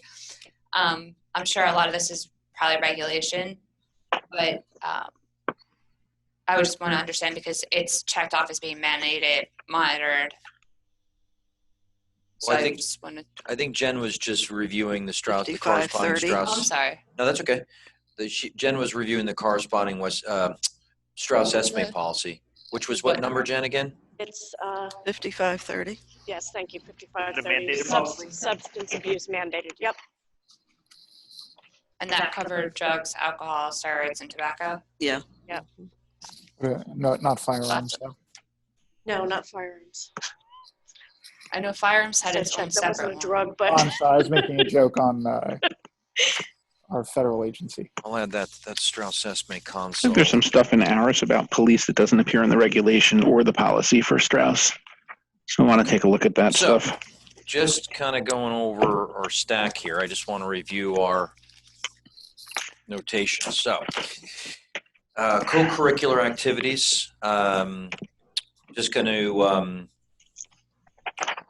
we're going to make sure that the language is aligned with our contracts and pull the regulations on that to review. Athletic competition, pull the regs to compare with some of the more specific language again in the West Orange policy. I'm going to have admin and AD, high school admin review. I'm also going to touch base with and kind of look at the special education piece on that and whether that's worth weaving in. Employment of teaching staff members. This is a Strauss Esme consult. We're also going to check the regulations. Physical examination is an approval. I think the only thing was we were going to add the footnote to reference 7420 about the ECP. Is that Right. Yeah, I think the reason, well, that we kind of took a little turn in the road on that one as this is related very specifically to a physical examination, and the ECP, I think, resides more in the realm of buildings and grounds. So it's not, I mean, they're conflated within the West Orange policy because the West Orange policy fell under the umbrella of health, to which substances in the building is related. But a physical examination, like, in other words, if I'm looking at a policy on physical examination and I say, okay, policy 7420, and they go to 7420, it's like, why did they refer to me the policy on exposure to chemicals in the building? So I think that, I mean, unless, I mean, I don't want to speak for the group. No, I think what you're saying makes sense. They're separate policies. Okay. All right, so here we go with. The only thing I'm looking at though is that it says to ensure protecting employees for the ECP. So I just would wonder if I'm an employee and I'm worried, I'm going for my health exam, do I need to be aware of that? In terms of your Hep B vaccinations, hazard communication requirements, employee training, record keeping. That would be my only question about it. But if we leave it out. So where are you? I'm sorry. Oh, that's under the West Orange one, where we define what ECP is. Yeah. I think this policy here, this physical examination policy, is very specific to, like, when we hire an employee. Do their exam. Right. Yeah, like what are the requirements for? Gotcha. Right. For ensuring a healthy employee and right, like certain. So for possession, distribution of substances, we're going to add the line about the language on Worksite. We're going to add the line about the drug-free awareness program. And we're going to add the language about or any location while performing Board of Education approved activities. This policy here. It's like professional development for teachers and school leaders was okay. For this electronic communication, we're going to add the wording on online education. For eligibility of resident, non-resident students, I'm going to pull the other West Orange policy and the regulations, and I'm going to send that to the board separately so you can review them in your own time to determine if there's anything missing that you want added. Administration of medication, I'm going to pull the regulations. The policy is generally okay, but pull the regulations and send those to the nurse for review, as well as the policy. Same thing with diabetes management. Reporting student progress, we're going to change that from 4 to 3 and add the Strauss Esme language relative to primary language of parent. Student discipline code of conduct. I'm going to pull regulations and have those reviewed by principals and assistant principals. And for student smoking, we're going to do a consult with Strauss Esme to basically understand why they didn't utilize our more personalized policy that had been recently approved. I'm sorry, on reporting student progress, did you mention the number of marking? Yes, sir. Okay. And so with that, Mr. President, may I suggest a brief break? Absolutely. And then we'll tackle equity. Yep. All right. Let's call it a 10-minute recess. Then if we need to extend, we can, but that should probably do it.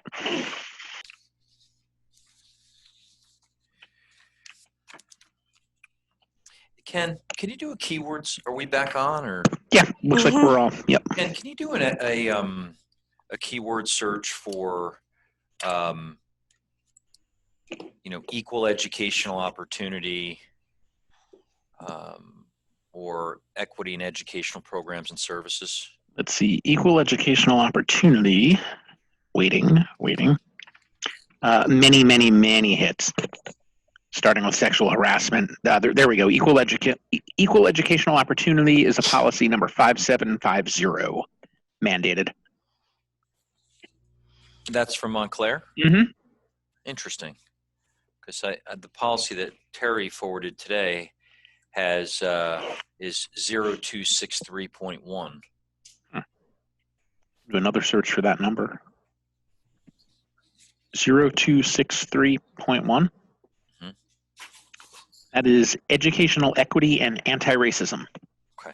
So just to kind of frame this conversation a bit, when we started having this conversation, with the previous board, I didn't necessarily understand a policy on this as opposed, and not that I don't support it, I do, as differing from, say, a district mission statement or district set of belief systems, right? I think that we have elements of equity, right? So, obviously affirmative action is probably the most common, but that covers a lot of different things and all of the protected classes. And it also addresses things like sexual harassment. We have things like academic standards, academic assessments and accountability, all of our kind of Title I pieces, like all sort of touch upon equity. But I think when you look at these model policies, these are they're very specific, right? Now, does Strauss-Esme have a policy like this? Do they have a boilerplate policy for equity in educational programs? I can't tell from the search if it's something that Montclair wrote themselves or if it's a Strauss one. I got you. Okay, and go ahead. And then I see that New Jersey school. This one here is New Jersey school boards. This is equal educational opportunity. This is a school board's policy. Policy 5145.4. Looks like there's. It looks like we have a title that's equal education. Wait a minute, 5-1. You're 5750. Is that West Orange? No, that's Strauss-Esme. Oh, Strauss-Esme. Carol, I'm sorry, 5750. you're Right, that's the equal educational opportunity one I found. Yeah, the 5755. Nope, this is 5750. Is when 5750. right when Scott said for me to search equal educational opportunity, this was the policy that turned up. 5755 is the one that we have a printout of here. So Yeah. when you look at the Strauss-Esme 5750, Mm-hmm. does it ring similar to, say, for example, like South Orange's policy? Does it seem like it has similar verbiage? It looks like Montclair also has a 5755 equity in educational programs and services. So I'm going to guess they're different. Yeah, they're different policies.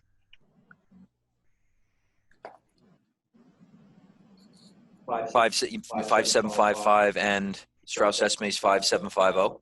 Yeah, so Montclair has both 5750 and 5755. So they are different. 5750 equal educational opportunity.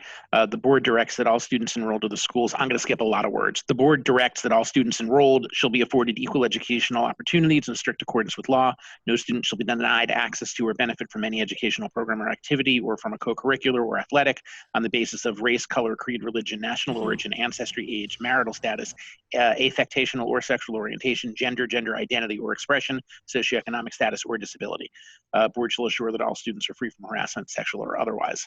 The board directs the super to allocate faculty, administrators, support staff members, curriculum, materials, and instructional equipment supplies among and between the schools and classes of this district in a manner that ensures equivalency of educational opportunity throughout this district. The school district's curricula in the following areas will eliminate discrimination, promote mutual acceptance and respect among students, and enable students to interact effectively with others regardless of race, color, creed, religion, national origin, ancestry, age, marital status. Same as before, the exact same list of items. And then numbered items that said, the school district in the following areas. The areas are school climate / learning environment, courses of studies, including physical education, instructional materials and strategies, library materials, software and audio video materials, guidance and counseling, extracurricular programs and activities, testing and other assessments. Curricula will include multicultural education content and practices, instruction on African American history and the teaching of U.S. history, and instruction on the Holocaust and other acts of genocide. Affirmative action shall be taken to ensure that students are protected from the effects of discrimination in accordance with policy 2260. So make a note to look at that one. Students who experience less than equal educational opportunities or experience discrimination shall use the procedure established by Regulation 5750 to report and appeal any harassment or discriminatory practice. The conduct of teaching staff members shall exemplify the highest principles of equality and democracy. Conduct and attitudes that display discrimination are contrary to the policies of the board and further are destructive of the self-esteem that the board wishes to encourage in all students. The teaching staff members act of derision or enmity in any form against a person or persons on the basis of race, color, creed, etc., shall be considered to be conduct unbecoming to a professional staff member of this district and shall be subject to appropriate discipline. The super shall develop and promulgate a procedure by which a student or parent may appeal board policy, district practice, or the act or omission of any district employee that allegedly violates this policy. Sorry, it looked a little bit shorter when I started reading it. So that's 5755? That's 50. Okay, and 5755? Equity in It's about educational equity. programs and services. Gotcha. So, and we have neither right now. No, we do. We do. Mm-hmm. What are our 5145.4 is our equal education opportunity, which basically has almost the same opening line as the Strauss-Esmer. And do we have one comparable to? It looks like ours is a combination of the two Strauss-Esmes. So 5750 and 5755, it looks like we combined into one under 50, what did I just say? 5145.40. 5145.40. That's the Ours is quite lengthy. That's the WO policy. And then the Strauss-Esmes are 5750 Mm-hmm. and 5755. Yep. So here's And just to give you a sense, 55 is the equity in educational programs and services. It has headings. I'll just read the headings so it'll save a lot of time. Equity in student access, equity in guidance programs and support services, equity in physical education training, in athletic programs, and an appeal procedure. Okay. So here's what I'm going to suggest. I'm going to simplify this for you and pull out the two Strauss-Esme policies, the regulations, and I'll bundle those all together in one folder, which then I'll send to you so you can look at them. And I guess step one would be to determine whether it's obligatory for us to have two, and makes more sense to have two separate policies. Could we still potentially have it all housed under one policy? But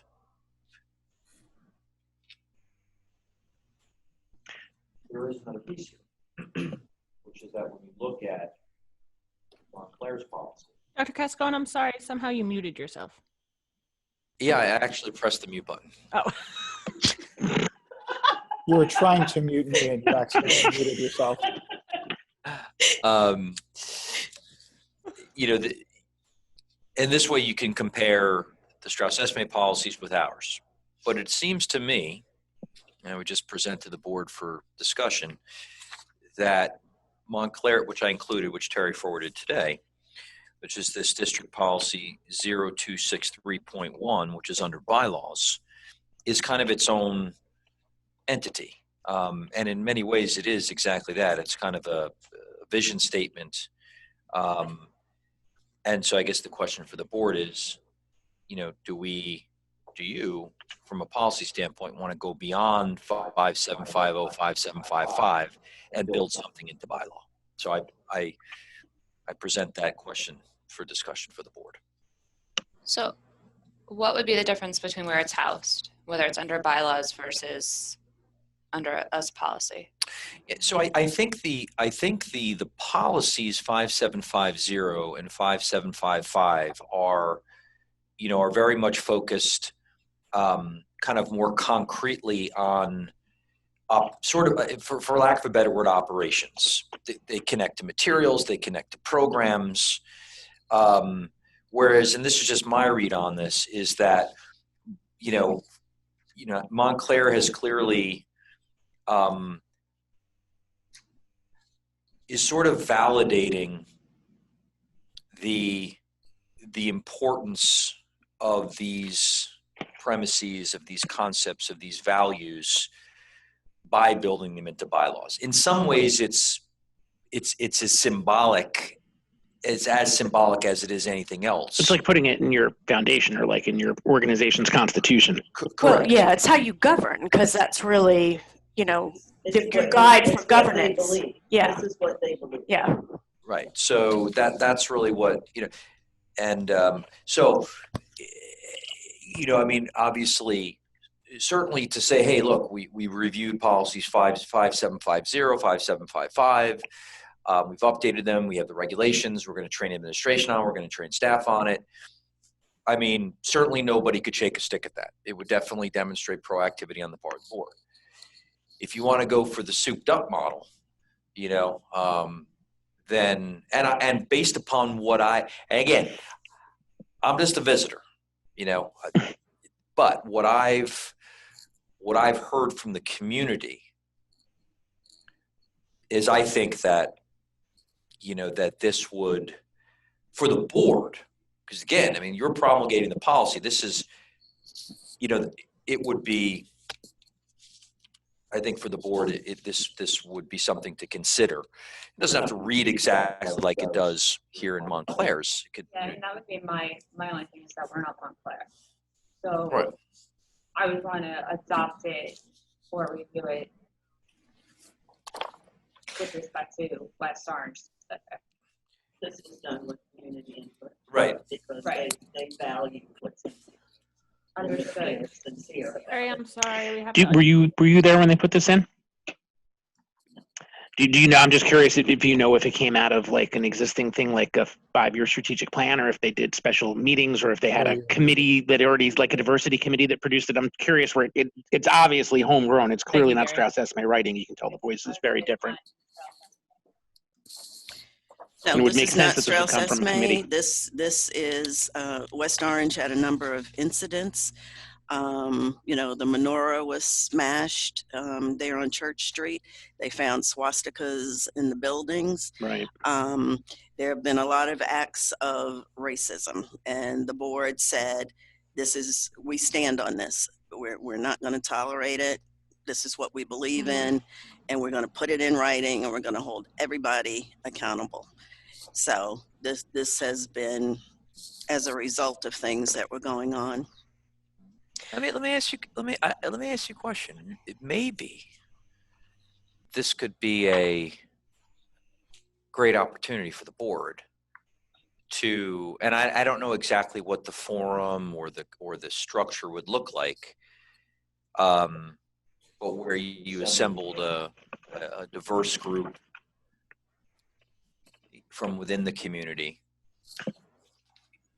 And maybe it's just a focus group. You don't necessarily have to involve people in the writing, Right. but to conduct a focus group and say, like, the board is, 5750, 5755, but we also want to craft something for our community from the board's perspective, and have that be some sort of an inclusive process that the board kind of steers. I like the idea because I think, in addition to having a thorough and efficient education and, our number one priority being student achievement, it gives us a way to look at all of those things through a lens of equity and diversity. And I think, that has to be our priority going forward, and that everything we do in line with those, thorough, efficient education and student achievement, we need to be looking at that and how, that'll raise that to our line of sight in order to make decisions on behalf of our community and our students. Yeah. And it could be something as simple as say, hey, June, at the July 20th board meeting, we invite members of the community to, to come and provide, feedback, to help inform the board's creation of a, well, here it says educational equity and anti-racism, but policy. And, we invite you to come to the public session, to the public commentary to provide feedback. Yeah. And, we will use that feedback to help inform our, crafting of this bylaw. I think it's a nice gesture. It's a good gesture for the board. And as importantly, it'll help inform, and looking at this, I think there's a lot of good in here. I think a lot of this makes good sense, right? I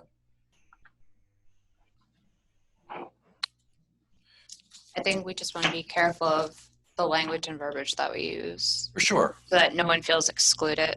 Absolutely. Well, the purpose is to be inclusive. Mm-hmm. Right. We certainly wouldn't do something that's exclusive. Right. I'm just saying I'm just looking through this, and some of it I would find is not inclusive. So Like what, Cheryl? It's my personal opinion, so I'm not going to go into it. I just think some of it doesn't seem as inclusive as we as West Orange would be. Yeah, I think In terms of the verbiage, I'm not saying that it's not, but I like the idea where this is going. Okay. So I'll put together a neat package for you with all the 5750, 5755, our policy, their policy, the regulations, so you can kind of see the whole thing together. Mm. The board can, you can just, kind of think about how Yep. you want to, and you can help, use Perry, to help publicize that and advertise it for the 20th.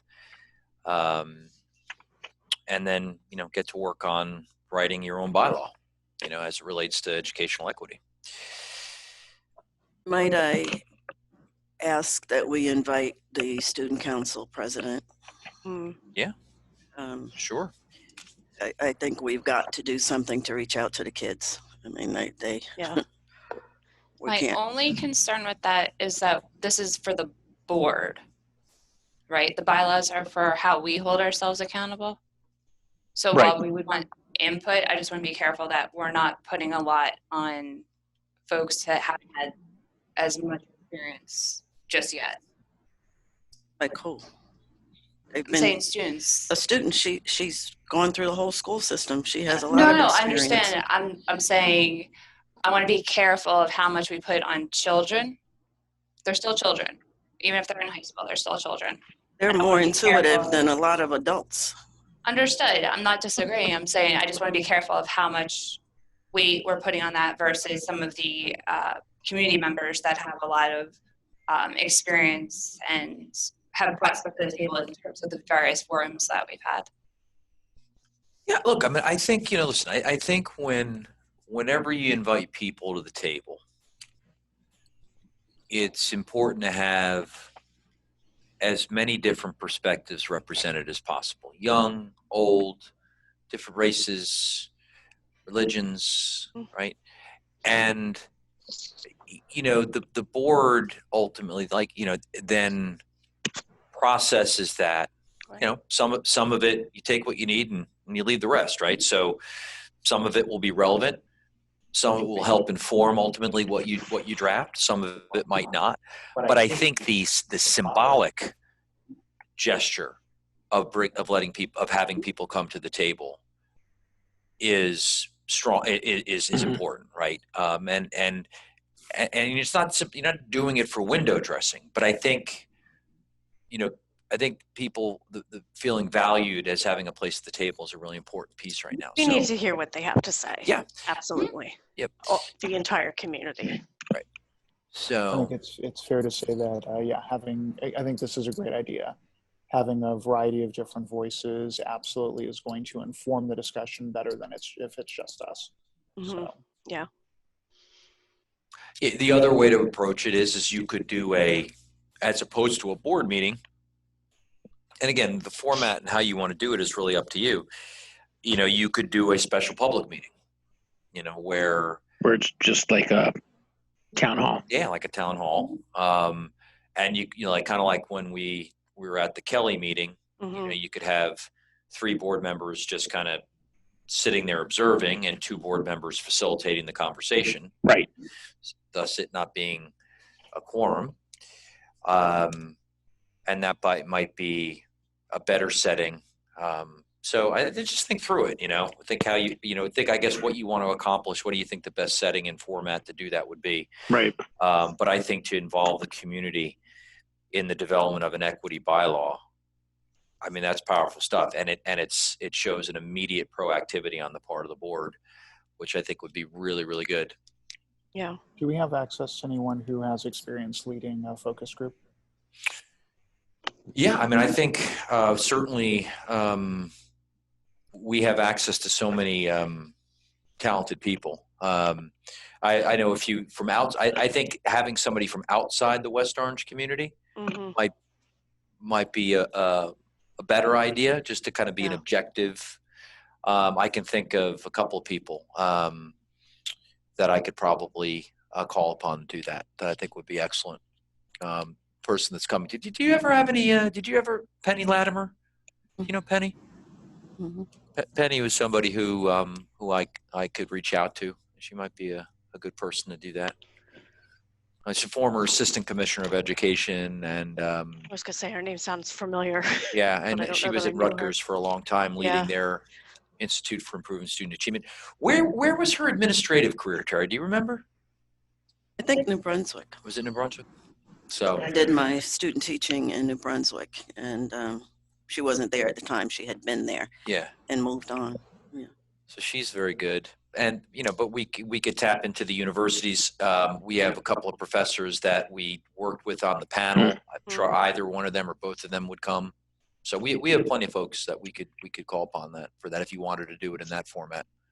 Interesting. I'm thinking to the strategic plan format, where Charlene did the moderation essentially, and they kind of had everybody come in, and I'm trying to remember, this was like 2014 or so, but I think they took like input from everyone, and there were like what's important to you in this area, what's important to you in that area, and they had a few different areas, and they filled out those giant sized Post-it notes with it, and then they sort of randomly put you, I guess when you came in, they gave you a random number, like 1 to 10. So then once the things were on the board, you were randomly sent to one of those 10 groups, and then your group kind of expanded and did things, and then that all went to the board. And what was interesting about it was the board wasn't allowed to be there. Yeah. I'm not saying that this process should be that, but I think it was in order so that teachers could feel that they could participate without, so that a teacher could say a really big problem in this district is X without the board saying, Right. It was a great process. That was a really good way of doing it. I mean, aren't we coming up on the next strategic plan this year? Yep, I think we definitely do. Yeah. Yeah. So this feels similar but more targeted than just one area. Might be an interesting way to do it. I don't know if Charlene does that. I don't know if she has particular expertise in that, but I'm picturing whoever runs it that could be a way to do it.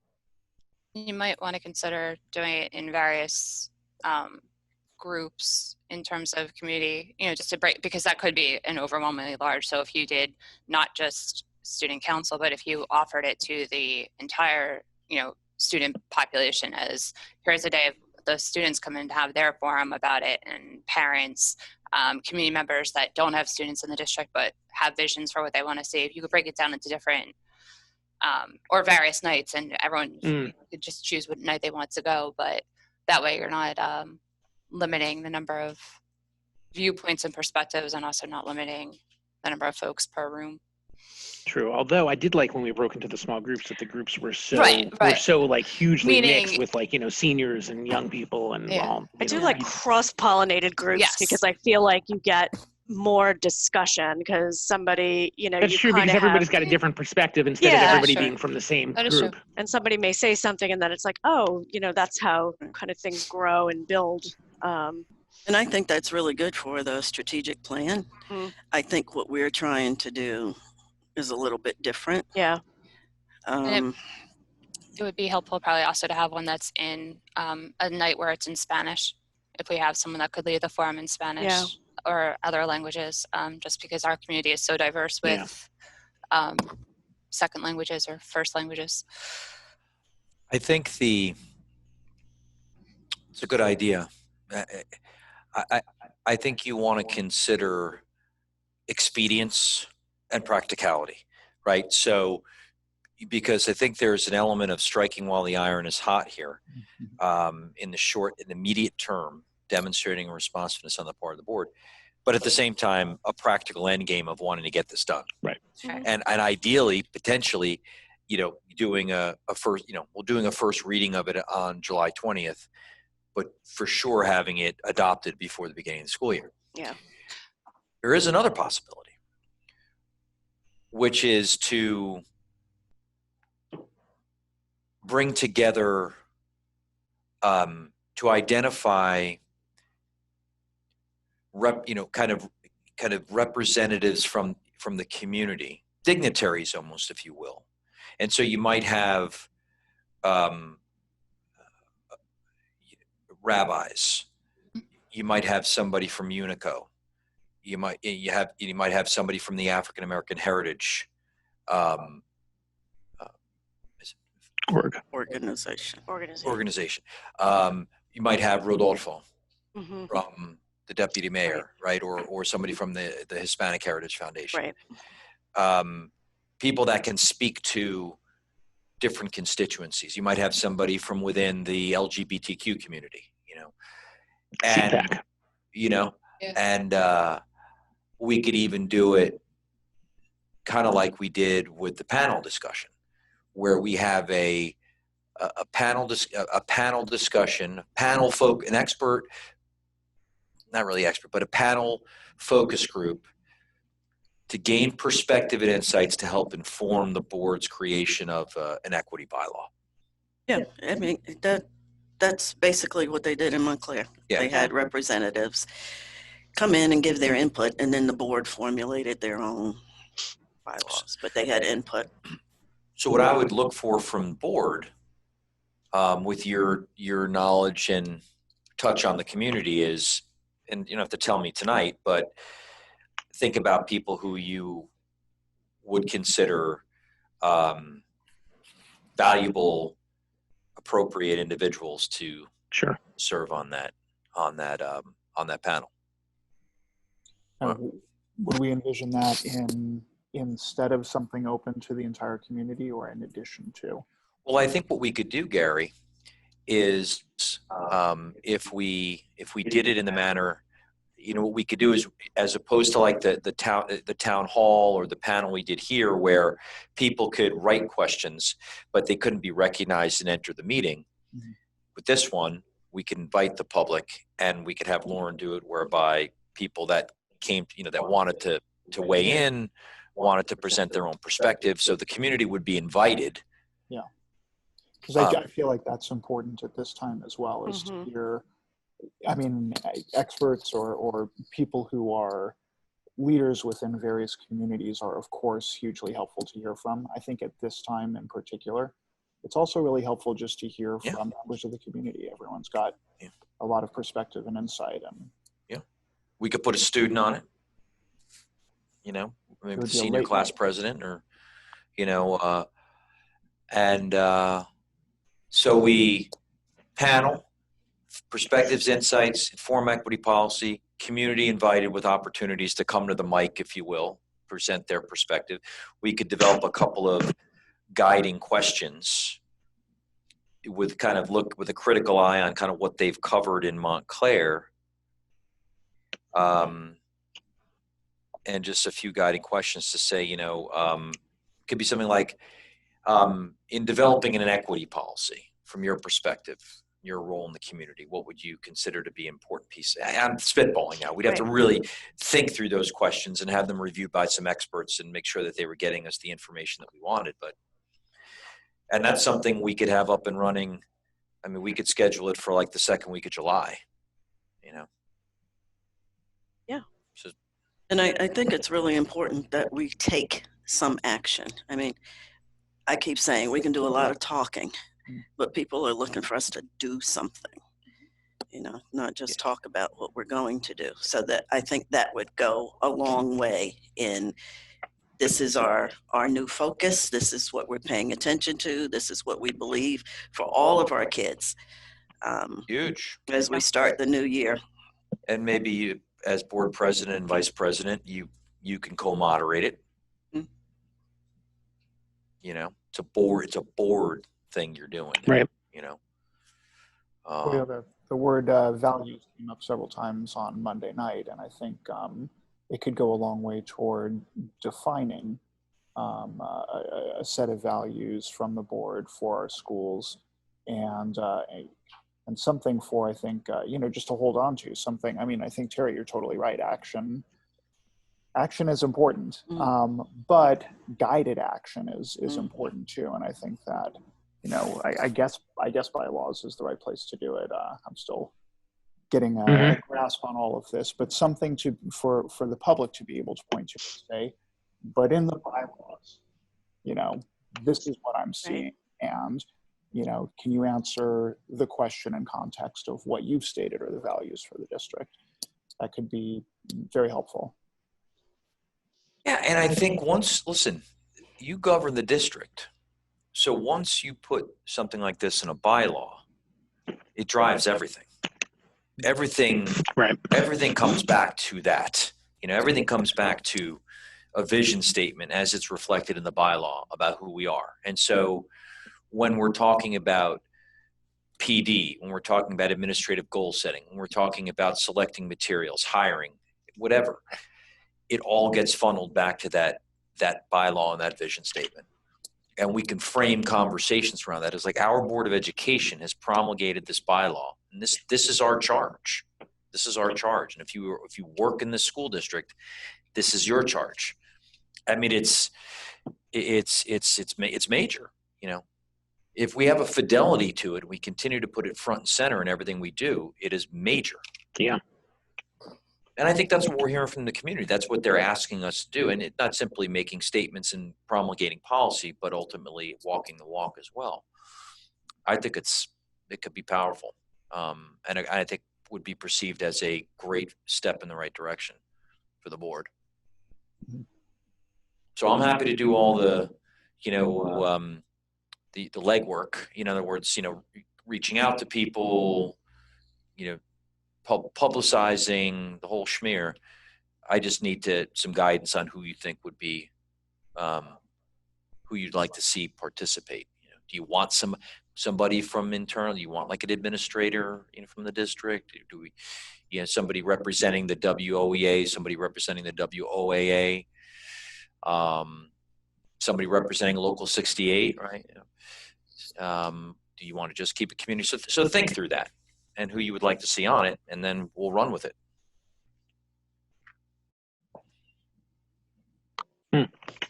A few folks that I know in the community that I think would be excellent for this. So this would be awesome. How big do we envision it? To give us a sense of how many people to come up with. Yeah, I think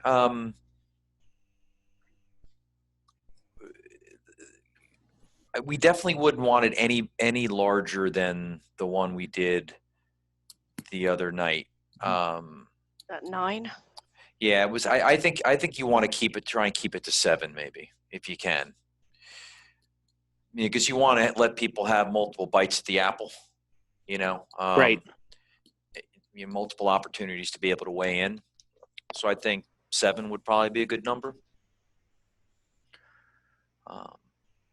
So it looks like what we should do is look at organizations that need to be included, and then the people, because we could pick people we like and then realize we've left out significant organizations here in town. Yeah. So. And, I think the other, yeah, right. And I think that's, that's important, right? I mean, you, in an effort to bring people together, you don't want to inadvertently alienate somebody. Exactly. Right. Yeah. So so if you need to go a little bit larger, I think ultimately people would rather that they were invited and had a seat at the table than they didn't necessarily have as many opportunities to speak as they would have liked. Right. So something, I think we have some time. I think we have, kind of think through it this week. I think if we wanted to roll it for like the second week of July, we'd probably need to get moving with some of the preparations for next week. But I think that'd be a home run for the board. Dr. Cascone, this would be virtually as well? All right. So we have. You had a question. Yeah, Sorry. Lauren, I think had a question. Just probably yes, because I don't know if this would be virtually as well? Go ahead. It would be a virtual meeting? Oh, I'm muted. Sorry. Can you guys hear me? Oh, wait. Now that we're turning our speakers on. Yes. Lauren Sorry. asked if it would be virtual. No, it's okay. This would be held virtually as well? Yes. I think so. Because I was just going to say, aesthetically for on the screen, if people are watching on their phone, you don't want to go much past 9 because the boxes become very small. Okay. I'd love to do it in person, but mid-July for something that would attract a lot of people in the audience, that wouldn't work. It's too soon. Well, I wonder if you do. Oh no, it's still the same. If you had folks in the room like we are right now versus, and then folks could call in, but it's still the same. What if we just keep the graduation seats on the football field for Yeah, Give them all megaphones. So Lauren, you're not allowed to go anywhere. Ever. I was going to say the second week of July we have zoning and town council meetings and stuff. Oh, yes. All right. Well, we'll hammer out a date. At some point, sooner rather than later, and obviously we'll run those through you to check with your schedule. Of course, I'm here. Did you ever imagine that by spring of this year you would be the one indispensable person for every single meeting in the township to take place? I was also contracted by Fairfield. They watch our Board of Ed meetings, and they were very impressed, and they asked me to help them out. So look at you! Wow. We come first, though, right? Oh, 1,000%. I'm like, so when are you guys doing in-person meetings again? Who would have thought that I would want in-person board meetings again? Well, I'm thinking July 24th, actually, coming to think. July 24th is a Friday. Are you guys saying that date right? Do you mean the 20th? I thought we had a 24th meeting, so this is the 20th. I'll tell you in a second.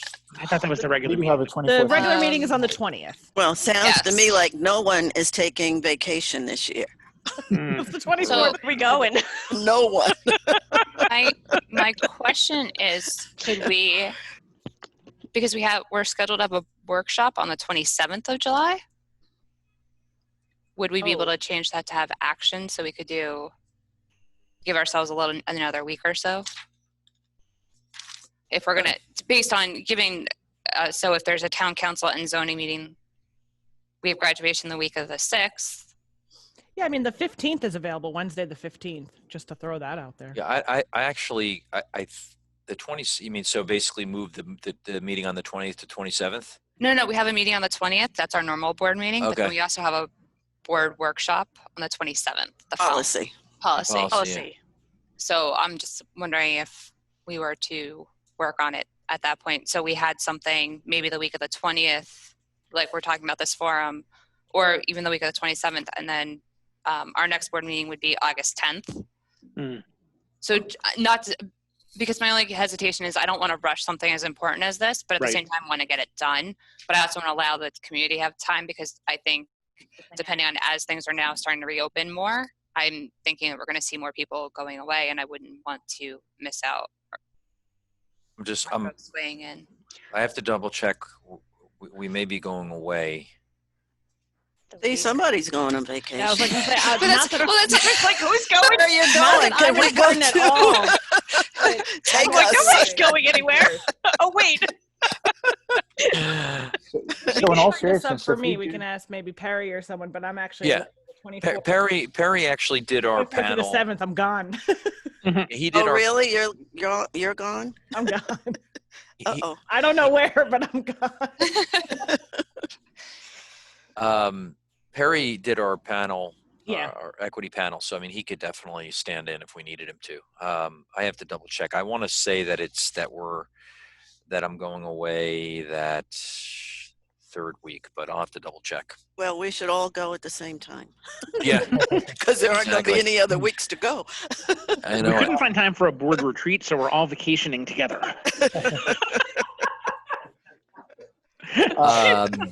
So along those lines, if we did do an in-person meeting at some point while one or more of us are out and away, is there an opportunity to do both a combination of virtual and So in-person? not really.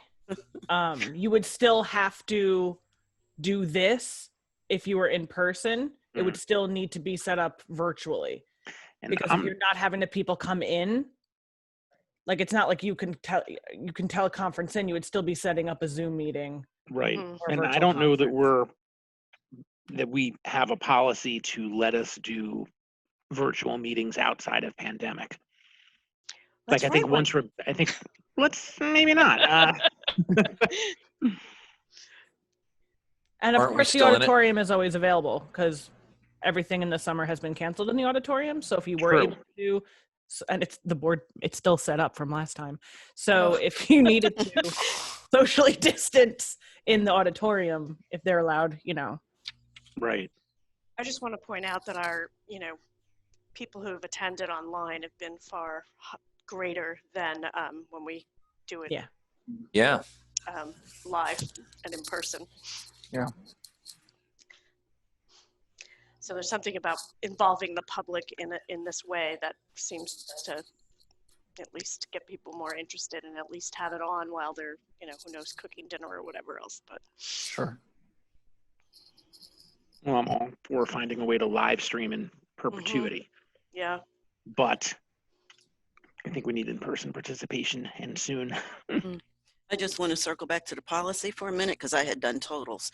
Just so we know, there were 175 mandated policies and 219 in our next column.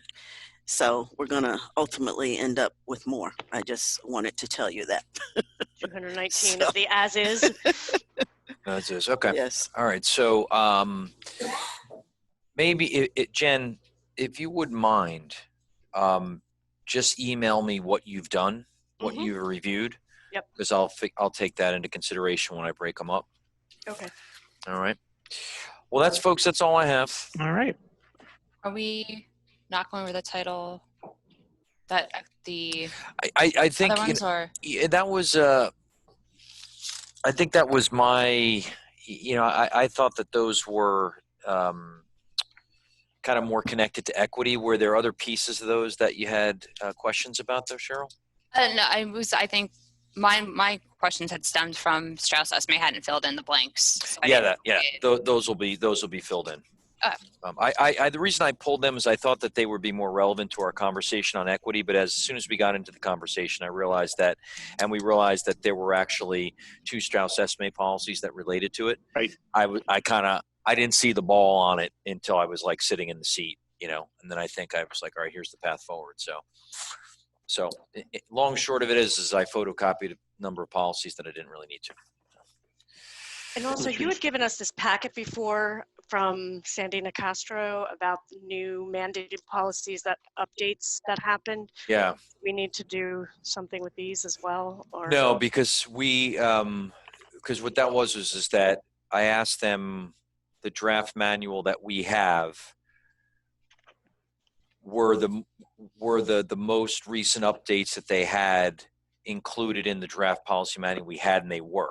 For now. Oh, okay, great. They do have a new update coming, and so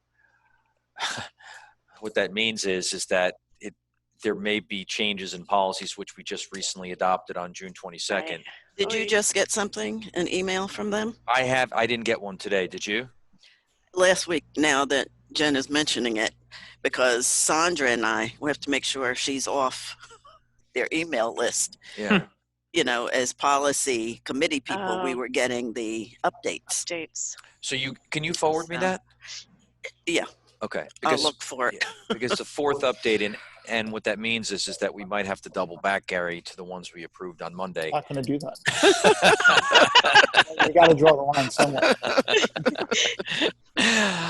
But in any case, I'll Okay. audit that and see what we're looking at, and if we have to re-adopt any of those mandated policies because of new changes. So they don't have you on there? Strauss Esme doesn't I'm send them not. to you? I'm definitely not. Yeah, I didn't get one. I should be, but I didn't. John, do you get those? Yeah. Can you? Would you mind reaching out to Sandy and Phil and just ask? Really, all the full board should be. Ask them if the full board, and certainly myself and you, can be included on those. That'd be great. Yep. Yeah. This way, we have 7 sets of eyes on them on those updates, as opposed to just a couple. Sounds good. All right. That's all I have, boss. That's all I've got too. Have a good night. We're adjourned. Thanks. I just want to clarify that the next meeting is at 7:30, right? It was changed the July 9th to 7:30. Yes. Yes, we're doing closed at 6:30, and then is that one? Thank you. Great, Lauren, thank thanks so you. much. Oh, Thanks, sure. Have a Lauren. good night, guys. Thank Bye, you. you too. Night.